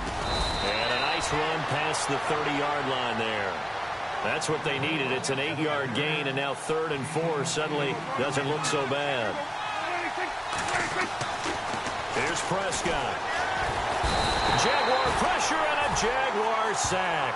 Dante Fowler in there to drop him for a 6-yard loss, and that'll lead to a 4th down.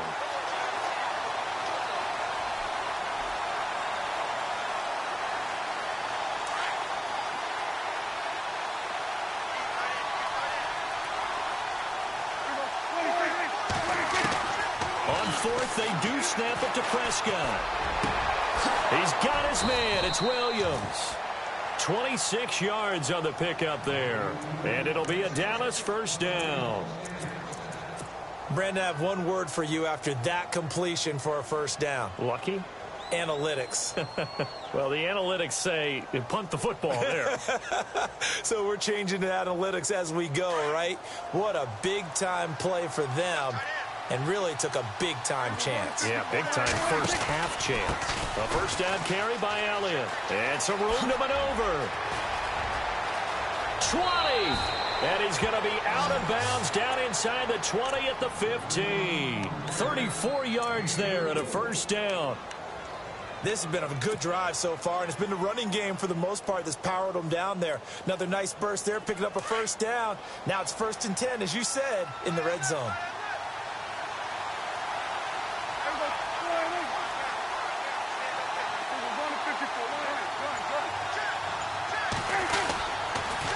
They'll try to sweep with Elliott. And this time the yards won't come so easy as they'll, in fact, tackle him behind the line. A loss of a full 3 yards, and now it's 2nd down.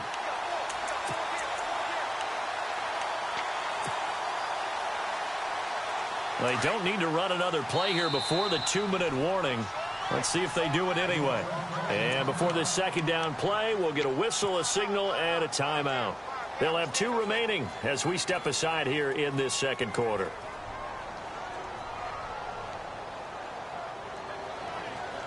Second down, offense behind the sticks here. 2nd and 13.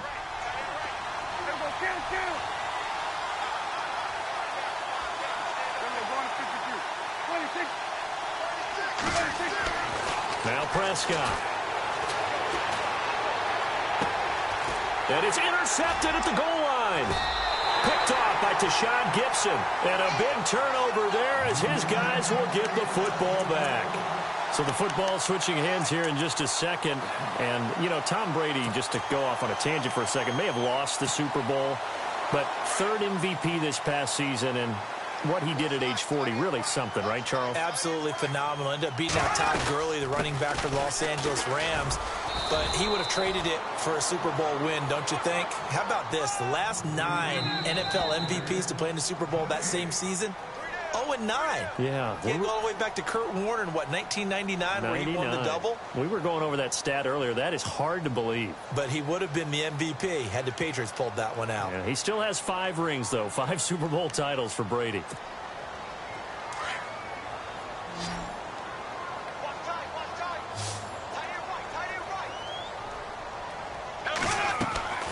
Now Bortles throwing on 2nd down. Looking and finding Allen Hurns. And he'll go out of bounds across the 35-yard line. 16 yards that time on the pickup for the Jags and a 1st down. We didn't need to ask around the league, but we got to confirm this guy's a good player. They've got to find a way to get him more involved, call a few more plays that target him. Absolutely, because here we are toward the end of the first half, and that's the first target, not just the first catch, first target.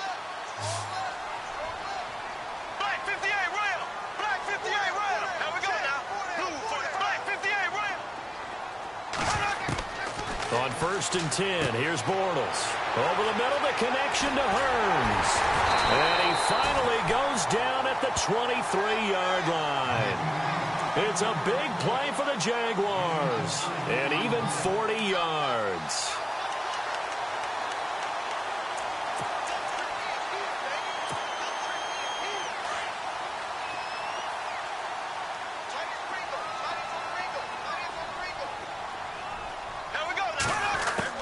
On 1st down, Bortles looking for Hurns, and it's intercepted. Picked off by Jeff Heath. There he goes left side. He's at the 30. And he takes this one back into the end zone, and the Cowboy defense has a touchdown. Well, we know this defense has athleticism. Spots like that prove us right. I love the way that you spotlighted the athleticism, because you and I both know the best athletes on the field, they play on defense. Oh, I don't know. I was a kicker. You got to remember that now. Come on, come on. Fine. And it's no good. He misses the extra point, and this remains a 7-6 game. So they throw the pick 6. They'll get another shot at it now as this one's in the air. To return it is Corey Grant. Oh, and now he bowls him over. And he'll weave his way up, all the way up, a few yards shy of midfield. Jags taking over on offense here in a second. And what a season, Charles, it was for Jacksonville. Some people did like them as a dark horse coming into the year, and they really responded. Heard recently at one of the, all-star games, college all-star games, a scout saying, well, heck, haven't they been the dark horse for the last 5 years coming into the season? And he seemed a little bit bitter, so I'm going to let him go on that one. But the point is well taken. They have been building towards this. Really good drafts, really supplemented in free agency. And, yeah, they were a dark horse, but they played awfully well. 11 wins, 2 more in the playoffs. I think right now they'd love to get Allen Robinson back at wide receiver and add another playmaking tight end.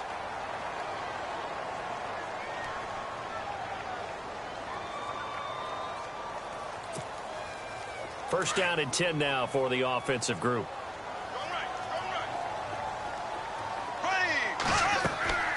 Throwing now is Bortles. And it pops free. The collision there jarred the ball loose and brings up second down. That would have been a great catch, but it's real difficult to hold on to it because it was contested all the way. Would have been a great play if he'd been able to haul that one in.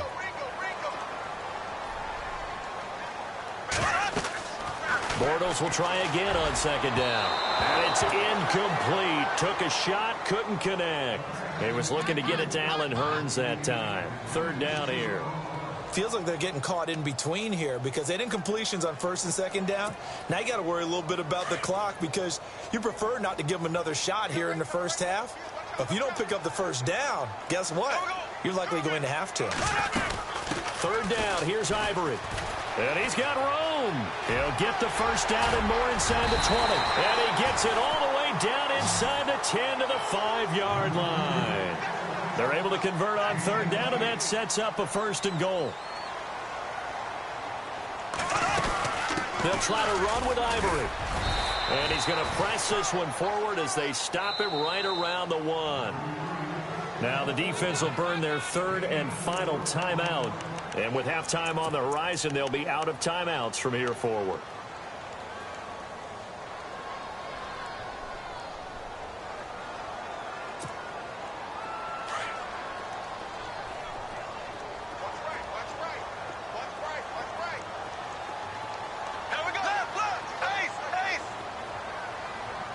One receiver left, 3 to the right. On second down, here's Bortles. And it's intercepted at the goal line. Good positioning, and it's picked off. And a big turnover there as his guys will get the football back. How about the big boys snagging one? You don't see that every week. No, you don't, but a lot of them are just reliving their old dreams, going back to when they were in youth football and in high school. They didn't always play defensive line. Some of them actually handled the football, and you can see the flashback when he grabbed that one. So the D-line's going to spread out. Following the interception, here's Prescott. He's airing it out for Williams. It got his man complete. The 20, 10. Touchdown, Cowboys. Terrence Williams as the first half is winding down. And the Cowboys are able to show off their quick strike ability. So they're able to capture the lead here just before halftime. And not only that, they get the ball to start the second half. That's right. This is almost like basketball down the stretch, right, where you get the 2-for-1 situation where you try and get 2 shots to your opponent's 1. In this situation, they got the touchdown. They'll get another shot at to start the second half. Could be a big turnaround.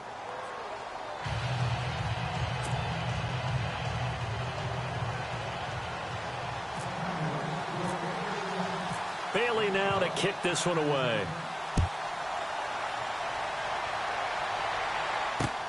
This is taken at the 3. And he'll take it up past the 25 to the 26-yard line. And out now comes Jacksonville as they get ready to go. And from this spot in the field with the clock where it's at, you think we're just going to see a knee and that's it? And I think in this situation, that's the proper play. But we do know there's some risk takers out there that may want to take one more shot before the clock runs out.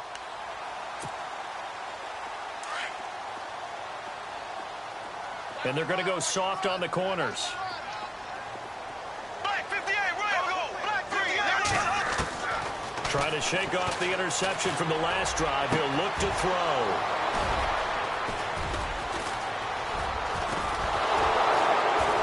And he will be brought down as time is now run out on this first half of action. So we've hit intermission. It's halftime. This is the NFL, and it's a presentation of EA Sports.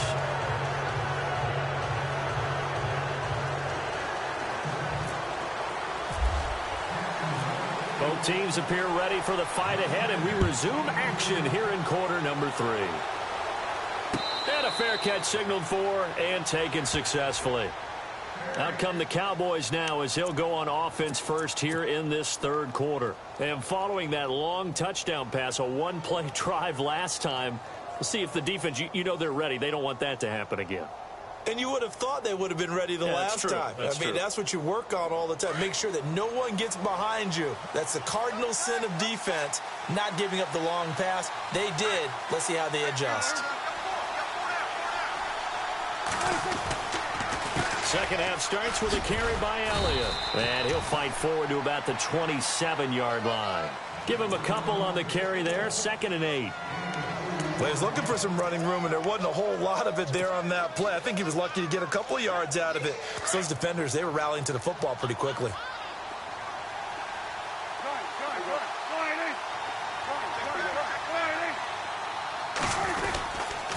On 2nd down, Elliott trying to turn the corner, but they string him out and stop him at the line of scrimmage. Officially, no gain on the play, and they're left with a 3rd and 8.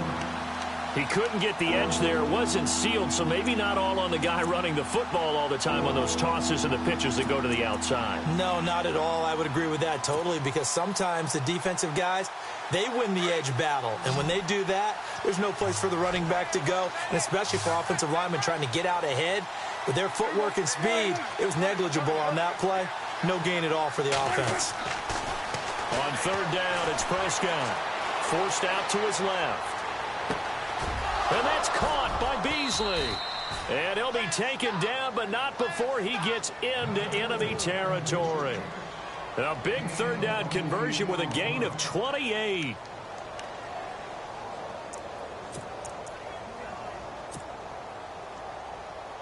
So after that big play, let's see if they can catch their defense maybe on their heels.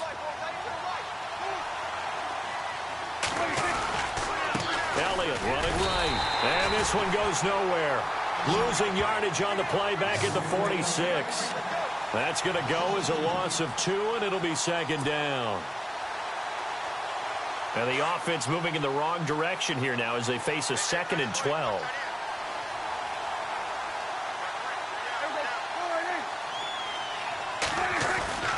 Looking to throw. Prescott steps away to his left. And he almost had it defensively. Could have been a game changer there in this 2nd half. Instead, it's 3rd down. Pretty nice coverage there, but a missed opportunity for an interception. Let's face it, a lot of these defenders, they've got it all. Speed, athleticism, hands, a little bit questionable.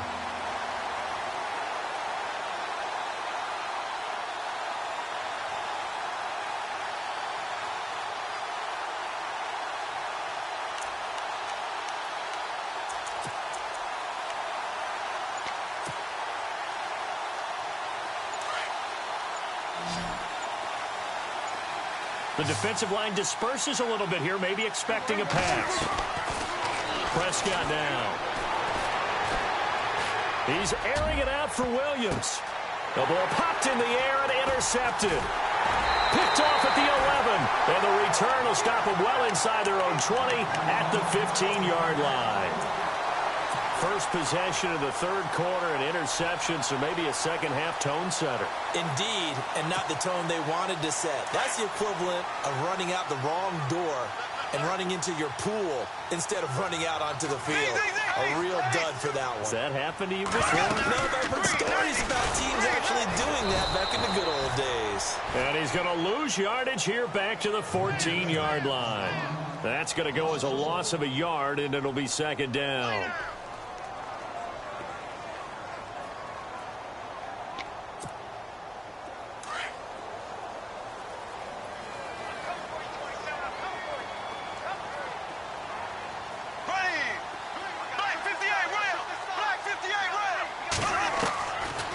To throw on 2nd down.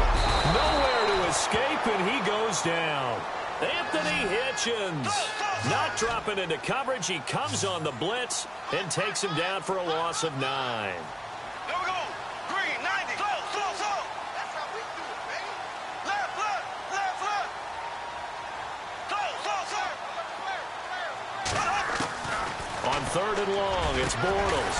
And Robinson with a big catch. And they're going to get this one up past the 25. A good pickup there at 22. Now a play fake here on 1st down. And the catch made here by Marquise Lee. And he gets this one just shy of the 40 to mark him down at the 39. 12 more yards there and another first down. Final minute now of the third quarter.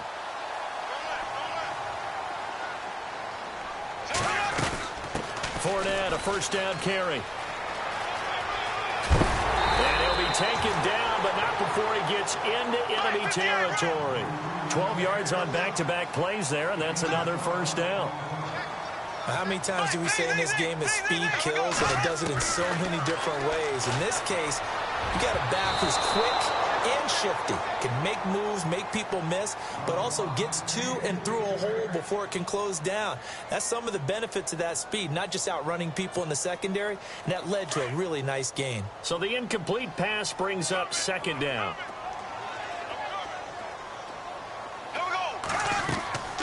Bortles going to throw.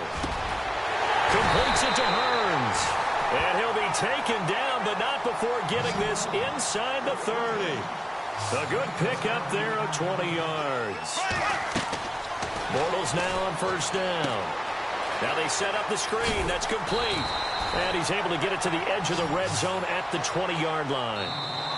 Well, clearly one of his advantages as a passer is his height. Sit back in the pocket, fired over the middle. That makes things tougher defensively, doesn't it? It really does, because your goal is to move the quarterback off his initial spot when he gets his drop back completed.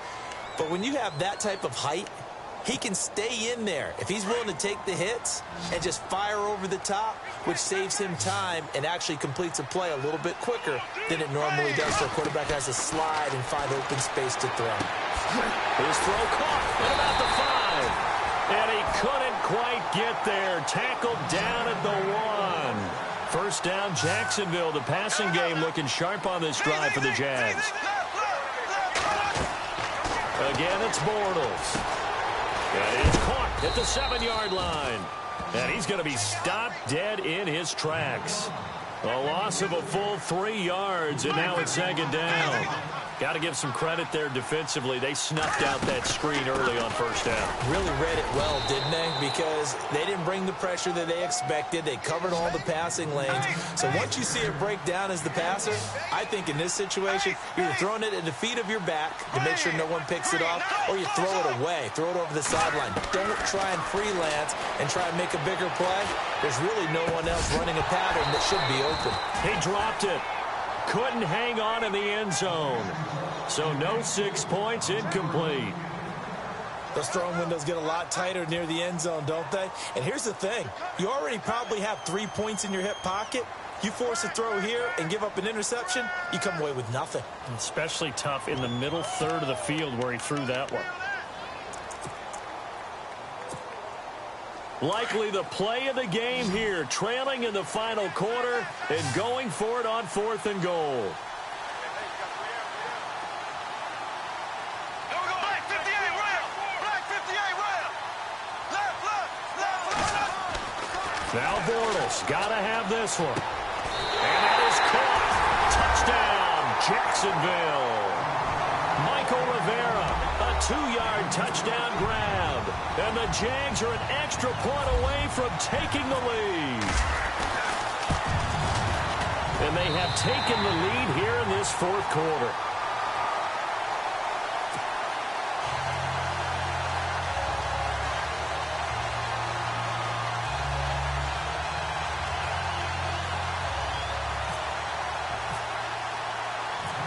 Here's Lambeau out to kick this one away. This will be taken in at the 1. And he'll take this across the 25. Couple extra yards up to the 27-yard line. And now Dallas gets set to take the field.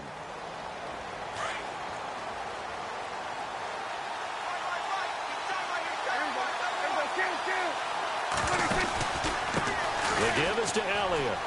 Oh, he's got a little daylight. Skirts by him at the 35. And he'll be brought down right around the 37. It'll be a pickup of 10 yards. And it'll be second and very short.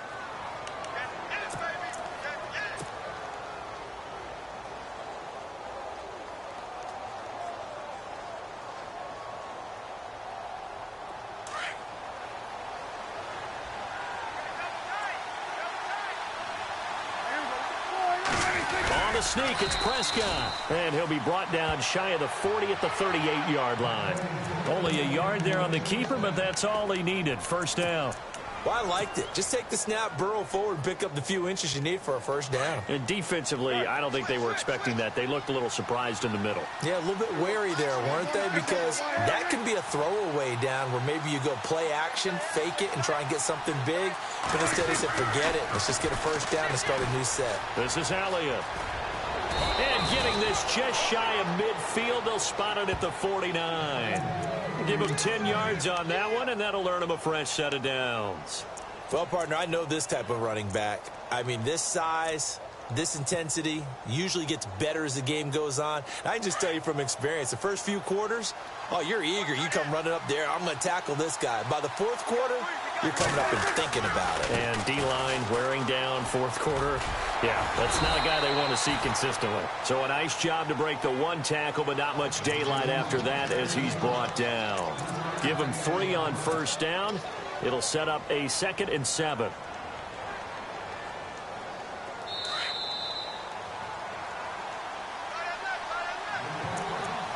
Time for a break. We're back to see what happens after this.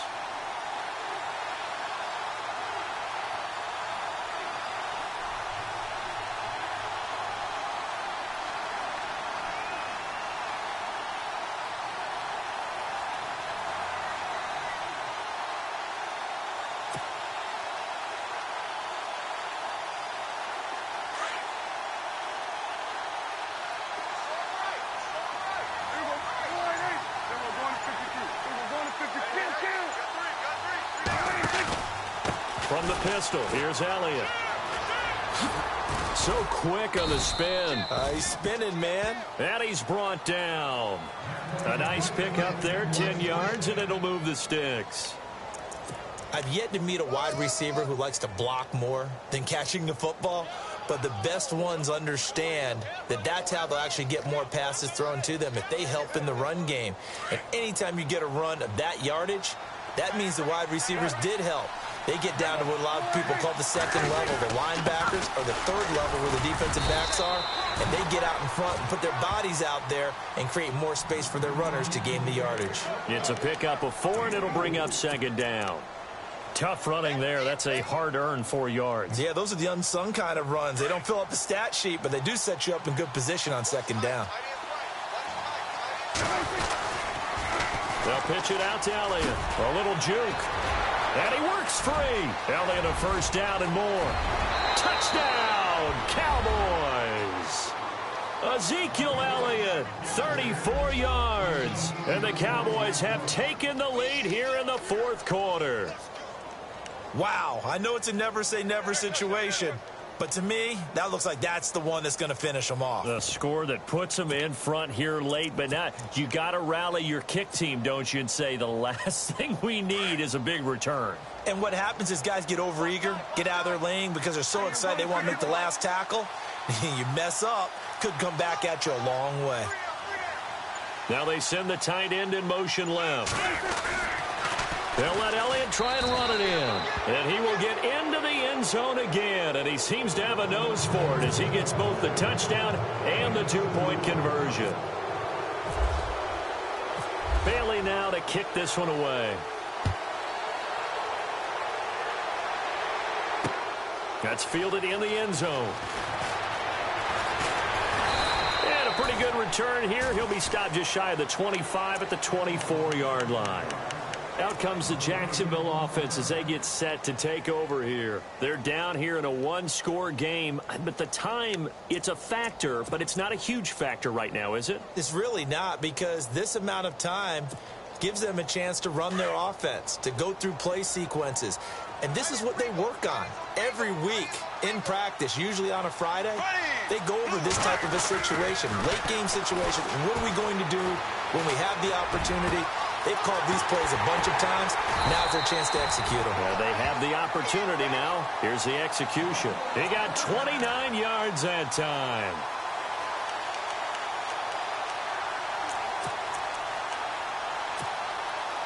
So here we go, 1st and 10 now.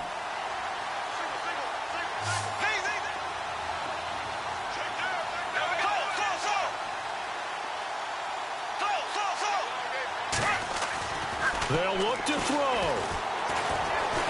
And he can't get a throw off. He's taken down. What a huge play at this point in the game. Anthony Hitchens in there to take him down, and the clock will roll.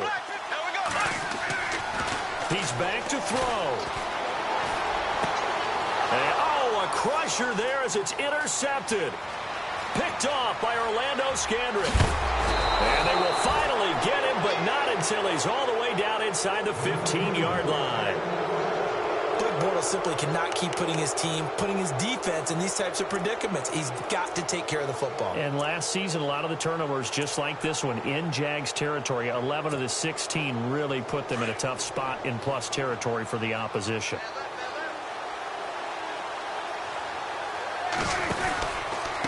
They'll run with Elliott.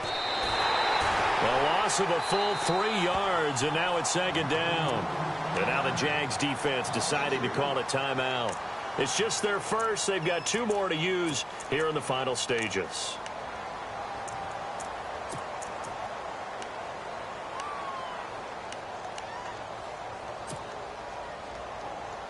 Second down and a little ways to go here. 2nd and 13. And some changes here as the D-line separates some.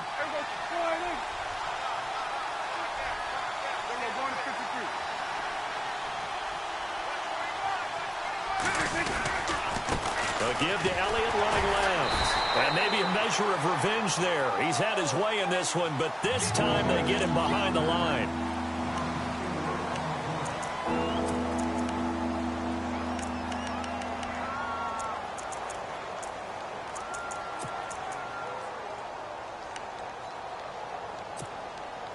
The Cowboys on 3rd down. Just 1 for 3 thus far. This is 3rd and 17. They'll run it now out of the gun. And he'll take it down here just shy of the 15 at the 16-yard line. And now we're going to get a timeout here called by the defense. It'll be their 3rd and final timeout, so as they talk things over, we'll step aside. So on 4th down, out trots the kicker in a big spot here. This to make it a 2-score game. And Bailey able to knock it through. And that will extend their lead even further. So barring something extraordinary, something crazy here in the closing stages, that field goal should just about put this one on ice. Brandon, this will be a great win for them. The better team's going to win this game, no question about it. Here comes the Jaguars offense as they get set to go again. They might be thinking this is close to a lost cause here. Got to play it out. What do they need to do? Well, they have a thought process in mind already, but they can't get ahead of themselves. They know that they need to score quickly. Yep, 2-score game. Onside kick and get the ball back and then score again, but they can't worry about the last 2 points. The only thing that matters is scoring quickly, then they'll take it from there.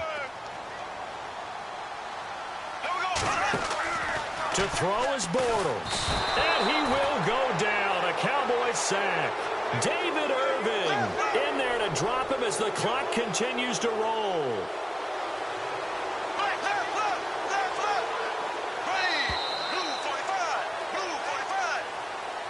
Well, Charles, it's great to win at home in the NFL. When you win on the road, it's a little extra special, isn't it?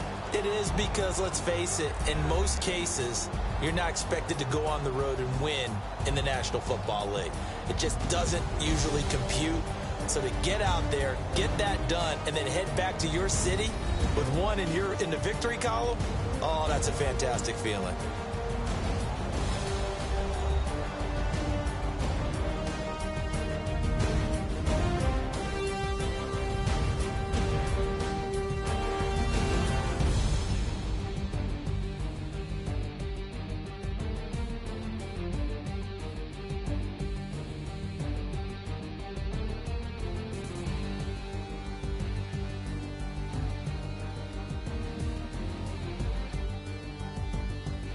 That'll do it for us. For Charles Davis and all our hardworking crew, I'm Brandon Gaudin. You've been watching the NFL on EA Sports. For more, find us on Twitter at EA Madden NFL.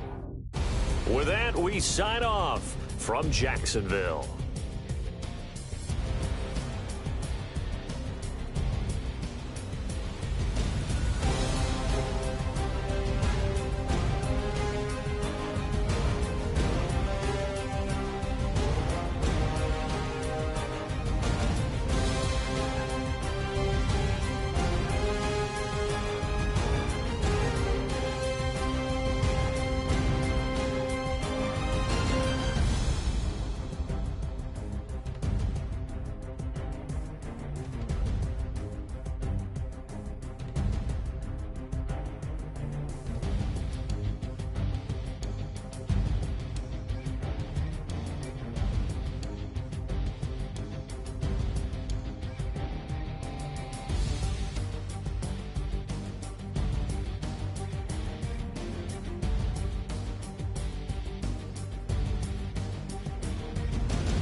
Ridley. Welcome to the NFL on EA Sports.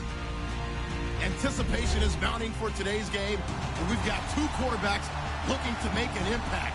It's Dak Prescott's Cowboys going up against Dak Prescott's Cowboys. We are sandwiched between Fort Worth and Dallas, Texas, and Arlington at the luxurious AT&T Stadium. Obviously, they do everything big here in Dallas, and the introduction to the Cowboys, no exception. They're set for football in Big D, as their guys will do battle with Dak Prescott and the Dallas Cowboys. And he's up past the 20 to the 22-yard line.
Everybody, I'm Larry Ridley, and this is the NFL on EA Sports.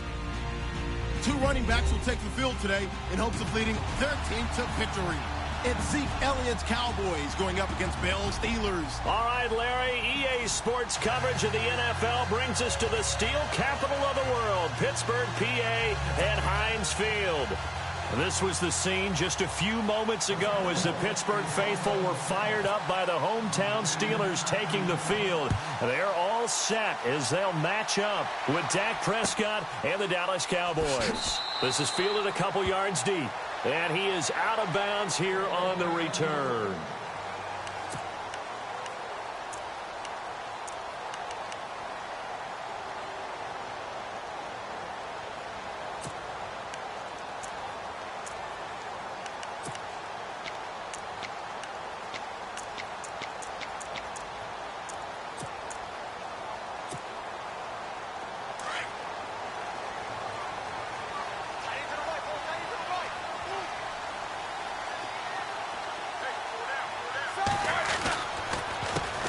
Now a carry for the former Michigan State man, Le'Veon Bell. And he'll fight forward to about the 27-yard line. 2 yards on the pickup there. It'll be 2nd and 8.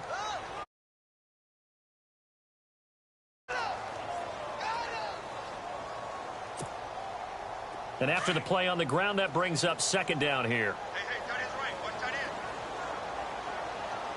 You got 4. You got 4.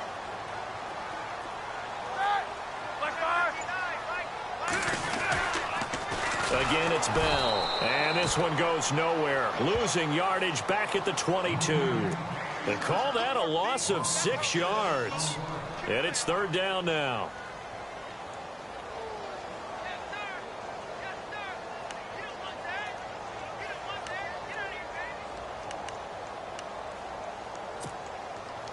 And this opening drive not going to plan. This is now 3rd and 13.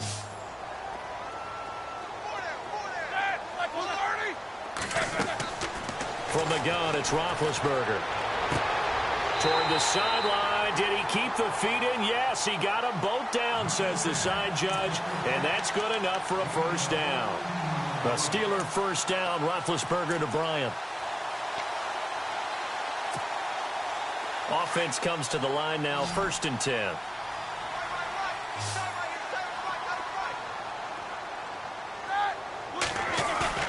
They go play action here on 1st down. Trying for Brown, and it's intercepted. Picked off Byron Jones. And they will finally get him, but not until he's all the way down inside the 15-yard line. Certainly not how they envisioned ending their opening drive here in the first quarter. Too many ones in this play. First quarter, first drive, first interception thrown. And that last one, that hurts. Now the Cowboys offense heads back onto the field.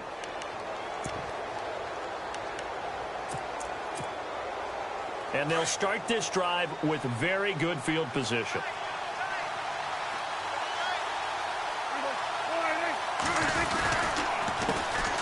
Now the first carry for Ezekiel Elliott. And able to push his way forward here for a good little gain. 5 yards is the tally on 1st down. That brings up 2nd and 5. Frustrating for a defense, energizing for an offense. Finding a way to create that type of yardage in your running game, that'll make the guys carrying the ball very, very happy. In motion right comes Beasley. Elliott, toss right. And he'll take it into the end zone for a Cowboy touchdown. Ezekiel Elliott, a 9-yard touchdown run. And the Cowboys have taken the early lead.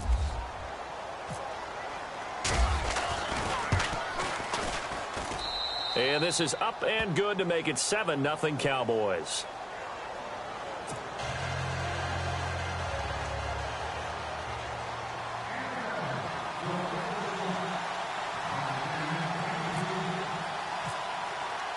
Bailey now to kick this one away. This fielded a few yards into the end zone. And the decision to come out is going to cost him 5 as he's taken down right at the 20. The Steelers offense now, they get ready to head back on the field.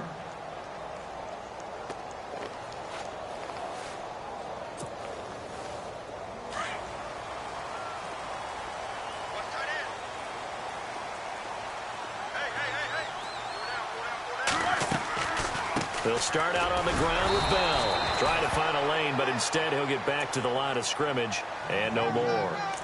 No gain on the play there. 2nd down. And he got off the end there very quickly to make that play. Yeah, it was almost like the bullet train, wasn't it? I mean, just zoom. Quick, quick, quick. And what a terrific play, holding them to no gain.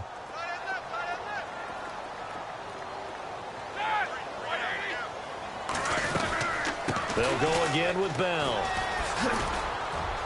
And a great move on the play as he takes this one past the 25. A 6-yard pickup on the ground that time, and that'll make it 3rd and 4 coming up. Playing against a 3-4 front is really challenging for offensive linemen because they can do so many different things. But when you're running the football, if you can handle the nose tackle up front, and it may be a guard can slide up to the 2nd level and block a linebacker, that's when you have success running the football.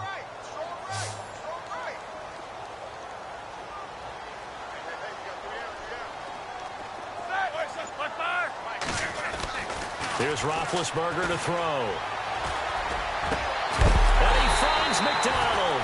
And he'll be taken down, but not before he gets into enemy territory. A gain of 26 on the 3rd down conversion.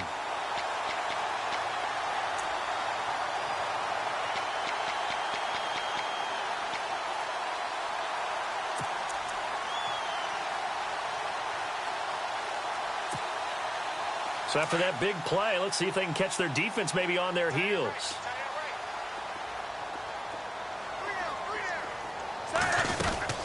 Now a 1st down carry by Bell. Oh, he's got some breathing room.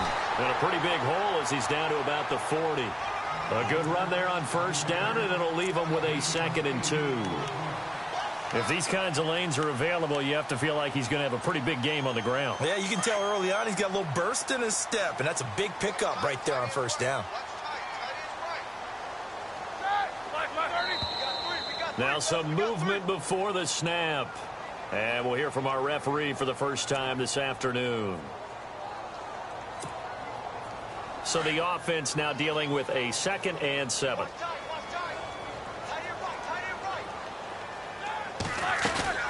After the penalty, it's Bell. And he's going to get this one down near the 45-yard line. He'll pick up only a yard there, and it'll leave him with a 3rd and 7.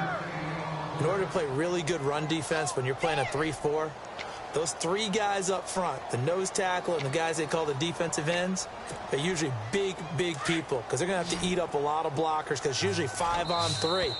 And when they do their job well, guys who play on the inside, those inside linebackers, they're able to just roam and hit.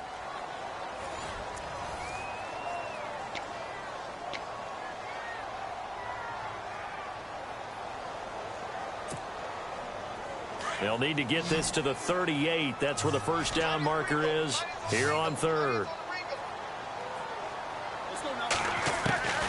Out of the gun, it's Roethlisberger. He's got the first down here inside the 30. And he's going to go out of bounds at the 30-yard line. The passing game in rhythm right now for Pittsburgh. There's another first down.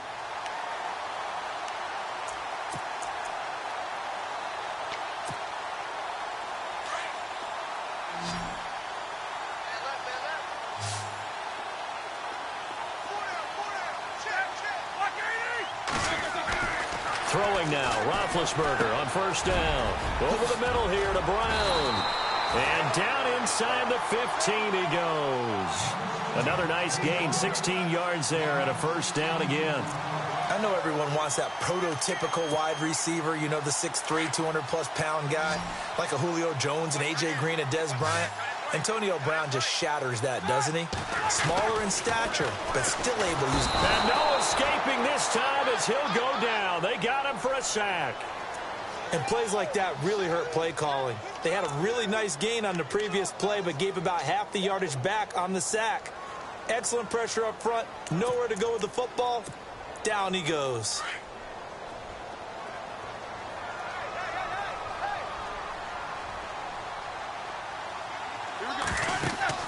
On second down, here's Roethlisberger. A screen to Bell. And a nice little quick spin move before he's dropped. And a pretty good gain. Give him 9 yards on the second down screen play. Well, this is how you shake the thoughts of that interception on the last drive. You come out and start this one 4 for 4. And watching him throw it around with that type of confidence reminds me of a guy I played with way back when who told me, I don't care if I throw 10 interceptions in a row. I'm going to stay confident and keep flinging it. I just figure there's something wrong with the football. Guys, man, it's caught for a Steelers touchdown. Le'Veon Bell, a 12-yard touchdown grab. And the Steelers are an extra point away from tying this thing up. Chris Boswell now for the extra point. It's good, and we're all tied at 7 apiece.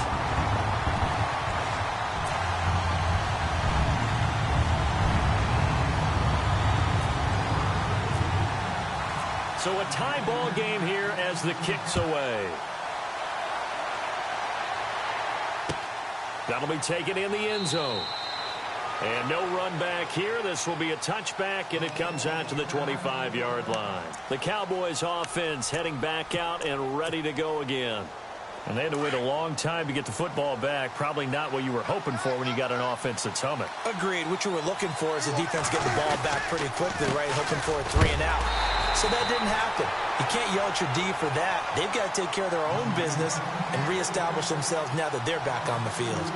I think Cameron Hayward's ability to take on blocks, hold the point of attack, and get upfield serves him very, very well. What a nice play there. Yeah, he can take on blocks because he's built like a block.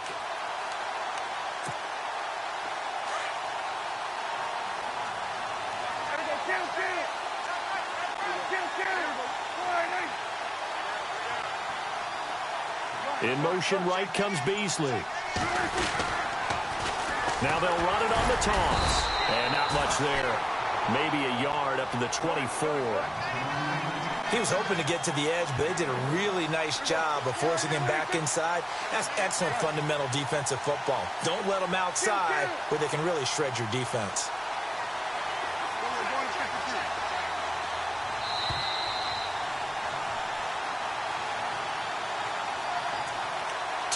minutes to play in a tightly contested first half. Back to Heinz Field after this. The Steelers insert their nickel defense on third down. Yeah, they add a DB.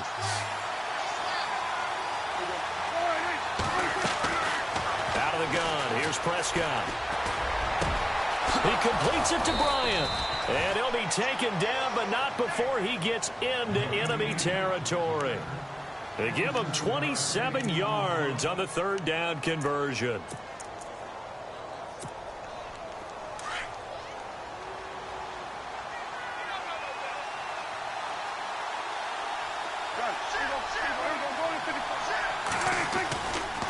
A give to Elliott. And he's going to get this one down to the 45. Give him 5 on the carry there, and it'll be second down. Getting had a ton of success here so far, but you get the feeling that he might be on the verge of popping one. Yeah, even on that one, there was a little bit of a hole, but it closed there quickly at the end.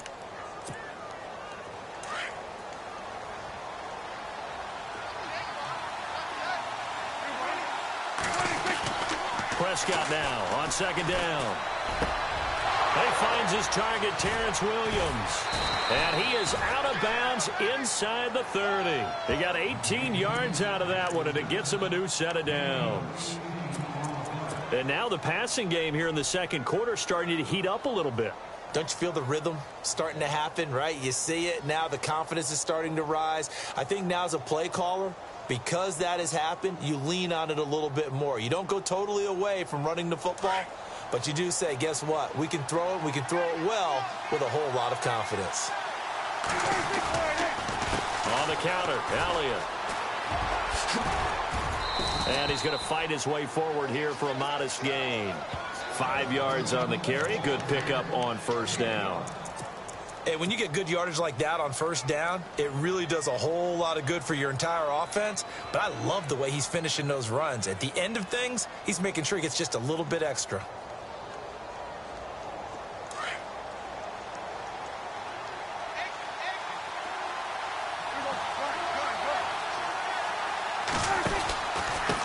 Here's Elliott.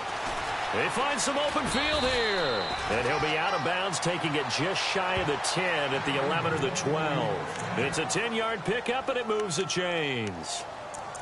Boy, he does it at a high level, doesn't he? Because when I watch him, I think of his vision. Straight ahead, peripheral. Also has that sense of where holes are going to be before they actually open. I think that helps set him apart from many of the other backs in the league. Slot man moves right. Handoff left to Elliott. And he goes backwards here, losing yardage back to the 16. It's a loss of 5 there, bringing up second. Now the Cowboys going to burn the first of their timeouts as the stoppage will come with 23 seconds to go till halftime.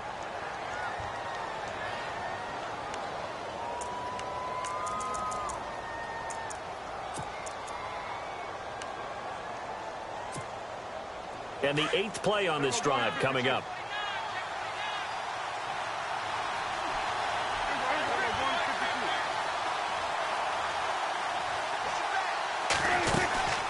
They'll run it now out of the gun. And he's going to be brought down just shy of the 5 at the 6. And before they can run this third down play, we're going to get a timeout, as they'll stop it with 17 seconds to go in this first half of action. This will be play number 9 of the drive here as they need 4 yards on third down. On the ground, this is Smith. And he is into the end zone for a Cowboy touchdown. A great play there as the first half is winding down. And the Cowboys have taken the lead. And he's got it. It's now a 14-7 ball game.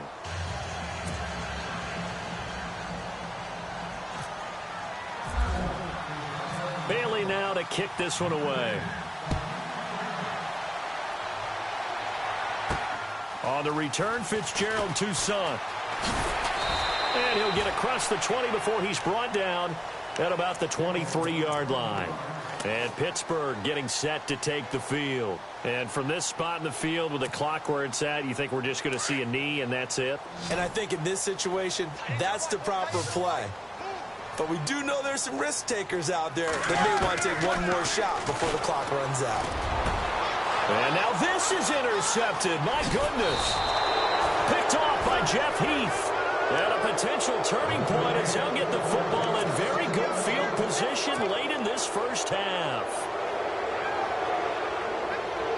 So even though it's first down, here's the field goal unit on now to try to get 3 before halftime. This from 54 yards away. And this is good. It was running out of gas there at the end, but he winds up getting just enough on it. So 2 quarters down, 2 remain. Charles and I return after the break. So both teams have their marching orders, and we'll get going again here in quarter number 3.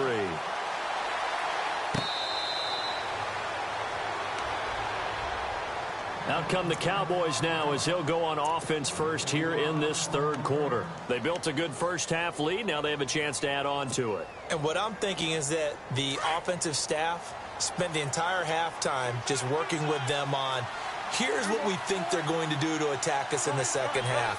Nice first half that we've had, guys, but be prepared for some change-ups. We're going to see them when we kick it off in the second half. See how they handle any adjustments that might be made defensively. So they took a shot on first down, but couldn't connect.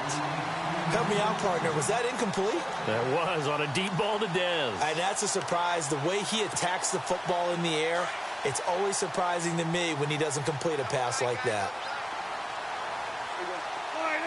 So the D-line's going to spread out.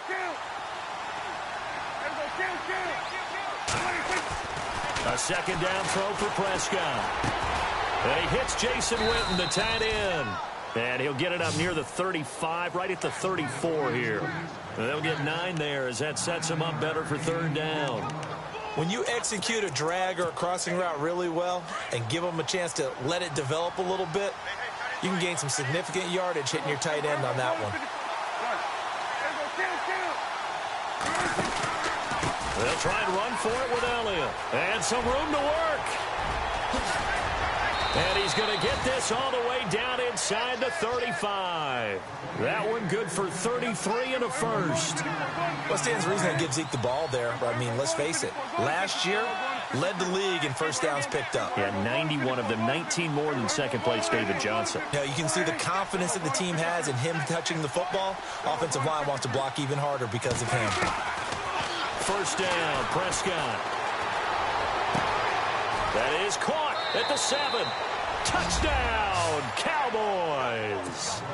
Terrence Williams, 34 yards. And the Cowboys will extend their lead. Still plenty of time left in the game, but now starting to pull away a little bit. Get some breathing room with that one. And I don't want people to think that NFL locker rooms are cookie cutter, that everyone's saying the exact same thing in every situation. But I do know that all 32 teams have an emphasis on starting fast. Game, the second half, no matter what. Whether it's first 5 minutes, first 3, whatever. This was a big score to start the second half. And he'll get it up just past the 20, and his guys will go to work at the 21-yard line.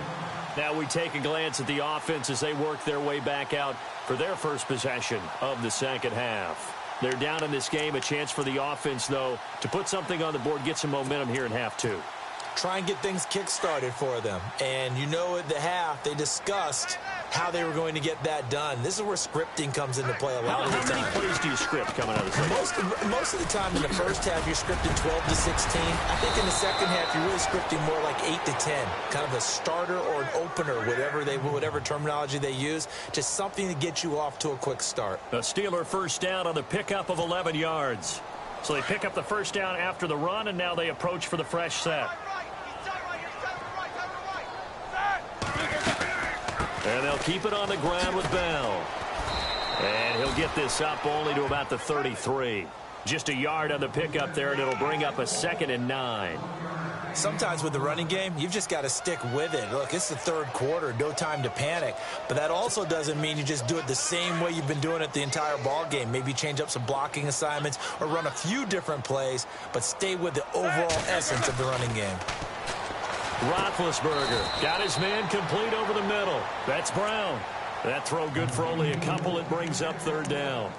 An ex-teammate used to tell me all the time, I hate experienced quarterbacks because no matter what, you really can't hide what you're doing. And I think that right there, he knew right away where the blitz was coming from, where his primary guy was going to be, and he ended up going to a secondary target for a nice game. I was just going to ask you, that wasn't the primary target. He's so good at that, isn't he? I think he knew right away that he wasn't going to get to his primary guy. I think he read that as soon as he got to the line of scrimmage, knew where the pressure was going to come from, and said, I know how to beat that, and that's what he did. Fresh set of downs here.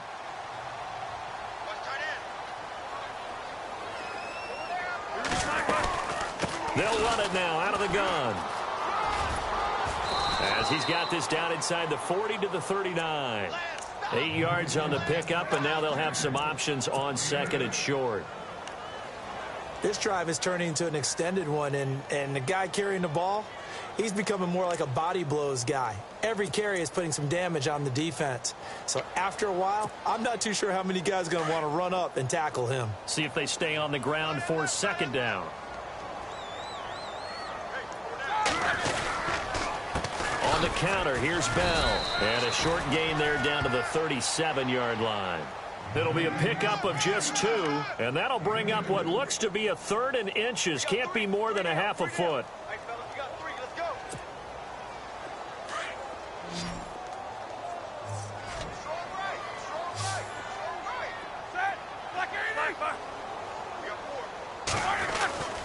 Here's Roethlisberger. And McDonald here over the middle. And he's brought down, but following a pretty juke move that gives him the first down.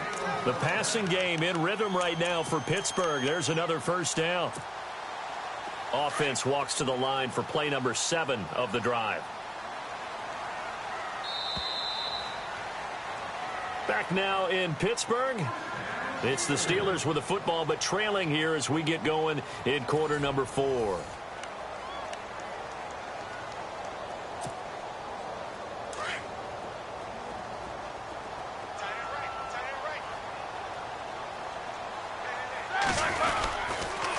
Roethlisberger with a give to Bell. And he's going to take it in for a Steeler touchdown. Le'Veon Bell, his second touchdown of the afternoon. And the Steelers are able to close the gap just a bit. Well, partner, that was another explosive run. And one thing I've learned in our time in this game, yes, the offensive line has to get a lot of credit, but for big runs to occur, the wide receivers have to block well downfield. And then you have to have a good guy carrying the ball too, right? Oh, without a doubt. You need that difference maker lugging the rock. Boswell on now to kick this one away. This is fielded at the goal line. And not a bad return here. He gets it out to the 25-yard line. And out now come the Cowboys. And they're hoping to redo their efforts in the last drive when they got into the end zone. And just think of what it's like now on the sideline, because when you score a touchdown, you have to go over and look at the tablet and see what you did on the last drive. When you scored points, it's a whole lot better view than when you're trying to figure out how to fix things there.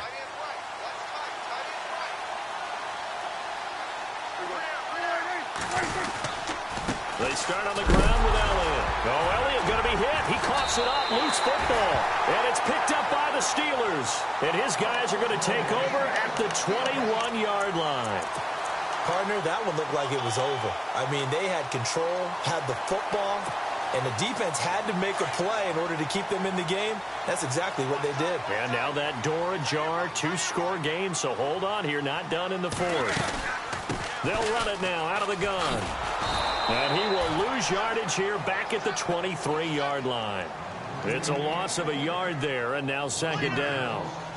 It's real easy to say this running game needs to be better, but the reality is they've been given little time to actually find a place to run the football. It's almost like the defense is there on the handoff. A little bit of ground to make up for the offense as they face a 2nd and 11. From the shotgun, it's Roethlisberger. And Big Ben intercepted a third time. Picked off Byron Jones. Defenders giving chase, but I don't think they're going to get there. And he will score. Touchdown, Cowboys. And that one will pretty much erase any hopes of a fourth quarter comeback. With emphasis, interception, return for touchdown. Door closed, locked, reinforced. So they'll get another shot on offense following that pick six. And now the kick is away. This is fielded a couple yards deep. And he'll be brought down at the 23, make it the 24-yard line. The Steelers offense now, they head back onto the field. And following the pick six, and they had decent field position in throwing that pick six. We'll see how they attack this drive. And I think all you say to your guy is, listen, let's just take care of the football a little bit better. Make some better decisions on this drive, and they'll probably help him a little bit with maybe some really high percentage throws early to let him get settled back in. But they told him, and they told us, they've got confidence. That's not a problem. Yeah, not a problem at all. They just want to make sure they get things settled down a little bit for their offense and give their defense a little bit of a chance to rest. And he'll get this one up to the 26. 2 yards on the carry there. It'll be second down. I think if they want to start getting back into this game, it behooves them to get better on first down. Yeah, certainly not what they were looking for there out of the opening play of this drive. On second down, it's Bell. Only a couple there as he'll be brought down about the 28. This is what happens sometimes when you abandon the running game. It's hard to get back to it because once guys get out of that mentality of firing out and hitting people, hard to get them started again occasionally.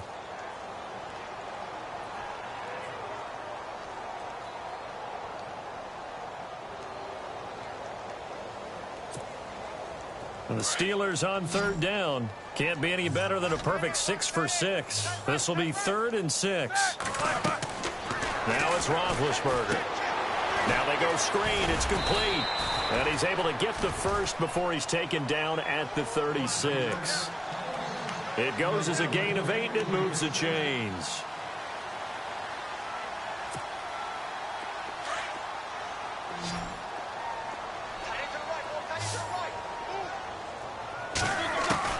On 1st and 10, it's Roethlisberger. Toward the sideline, and look at that catch. Dragging the toes, and that's going to be a first down. Well done. That one good for 14 yards and a Steeler first.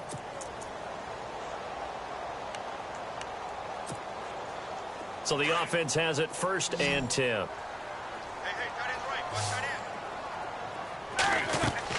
From midfield now, here's Roethlisberger. Oh, it's a screen pass. That's complete. And he'll get it down here to the 43. 7 yards there on the first down screen play.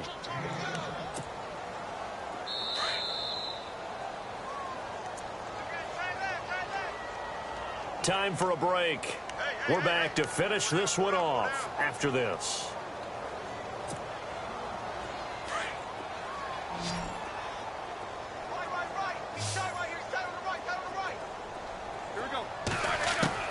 Again, it's Roethlisberger.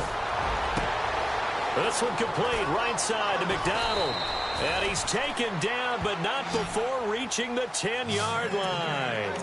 A very nice pickup of 33 yards. And now the offense operates in the red zone.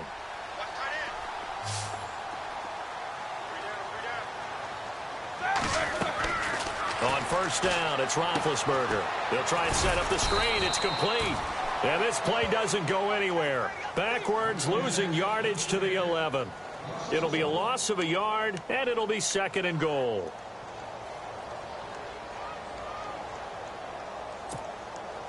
Offense walks to the line for play number 7 of the drive.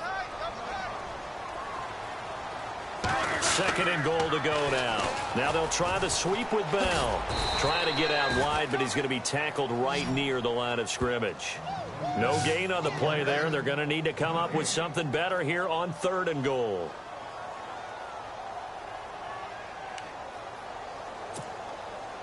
They gotta have 6 here. It's 3rd and goal. Here's Roethlisberger. And too much on that one. It's out of the back of the end zone, incomplete. I think that was a good job there defensively. They did allow them to drive all the way downfield, but once they got their backs to the goal line, they really turned up the pressure. Yeah, they let them get all the way down here. Now the field shrinks. They've struggled to convert, and that last incompletion brings up 4th.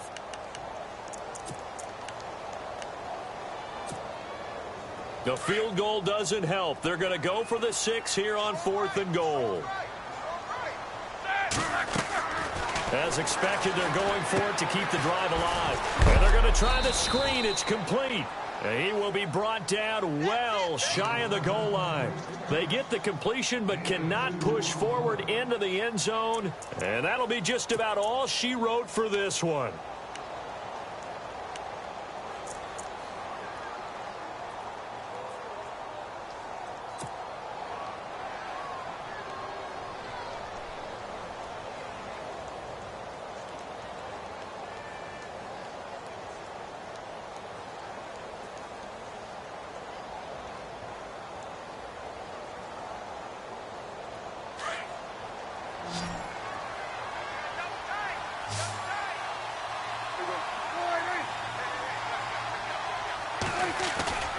Throwing here, Prescott. Under a heavy rush, and down he goes. Now this is where field awareness comes into play. He's getting perilously close to his own goal line, and after that sack, backed up to his own 2. Out of his end zone, Prescott. Wide open receiver, complete. The 40. And he gets all the way down to the 30-yard line. And now before this first down play, we're going to get a timeout here. It's just their first. They've got 2 more to use here in the final stages.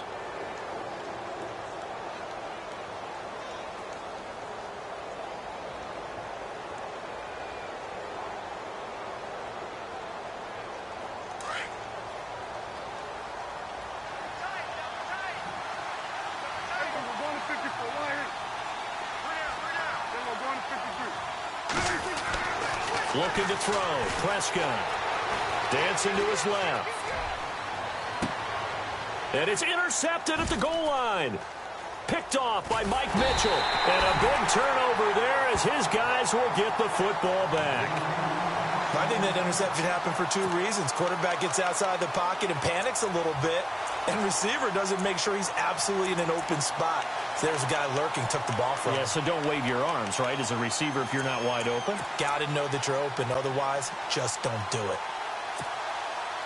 And barring something unforeseen, this will be the last play of the game.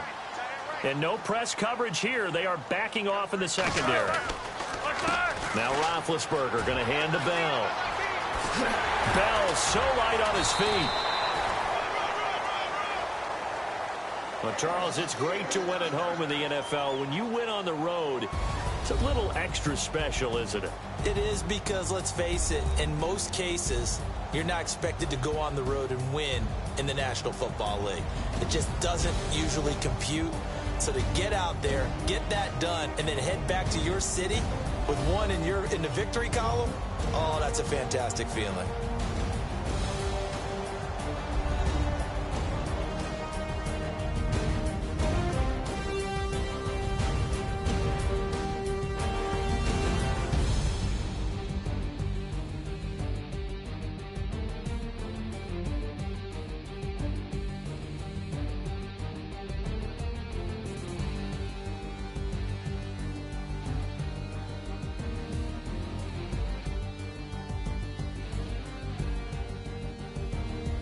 So that'll do it for us. For my partner, Charles Davis, and all the hard-working men and women on our crew, I'm Brandon Gaudin. You've been watching the NFL right here on EA Sports. With that, we sign off from Heinz Field.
Select the team you want to join. Start your season with recommended settings. If you wish to change roles or adjust options, use the tiles on the right.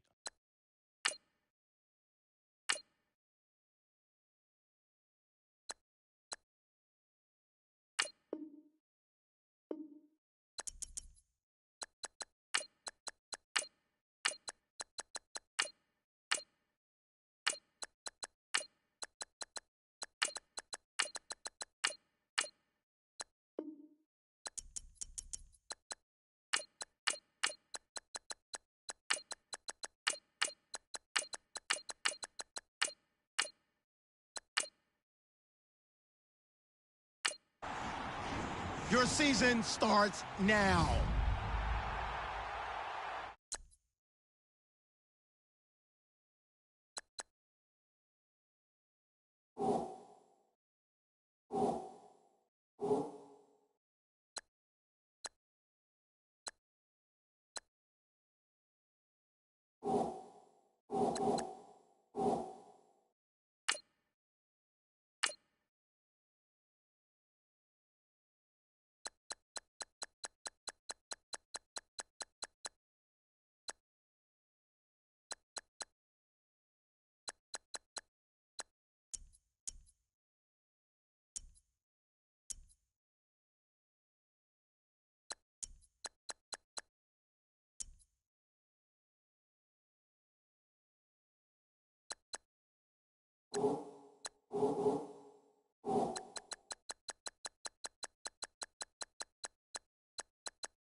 it.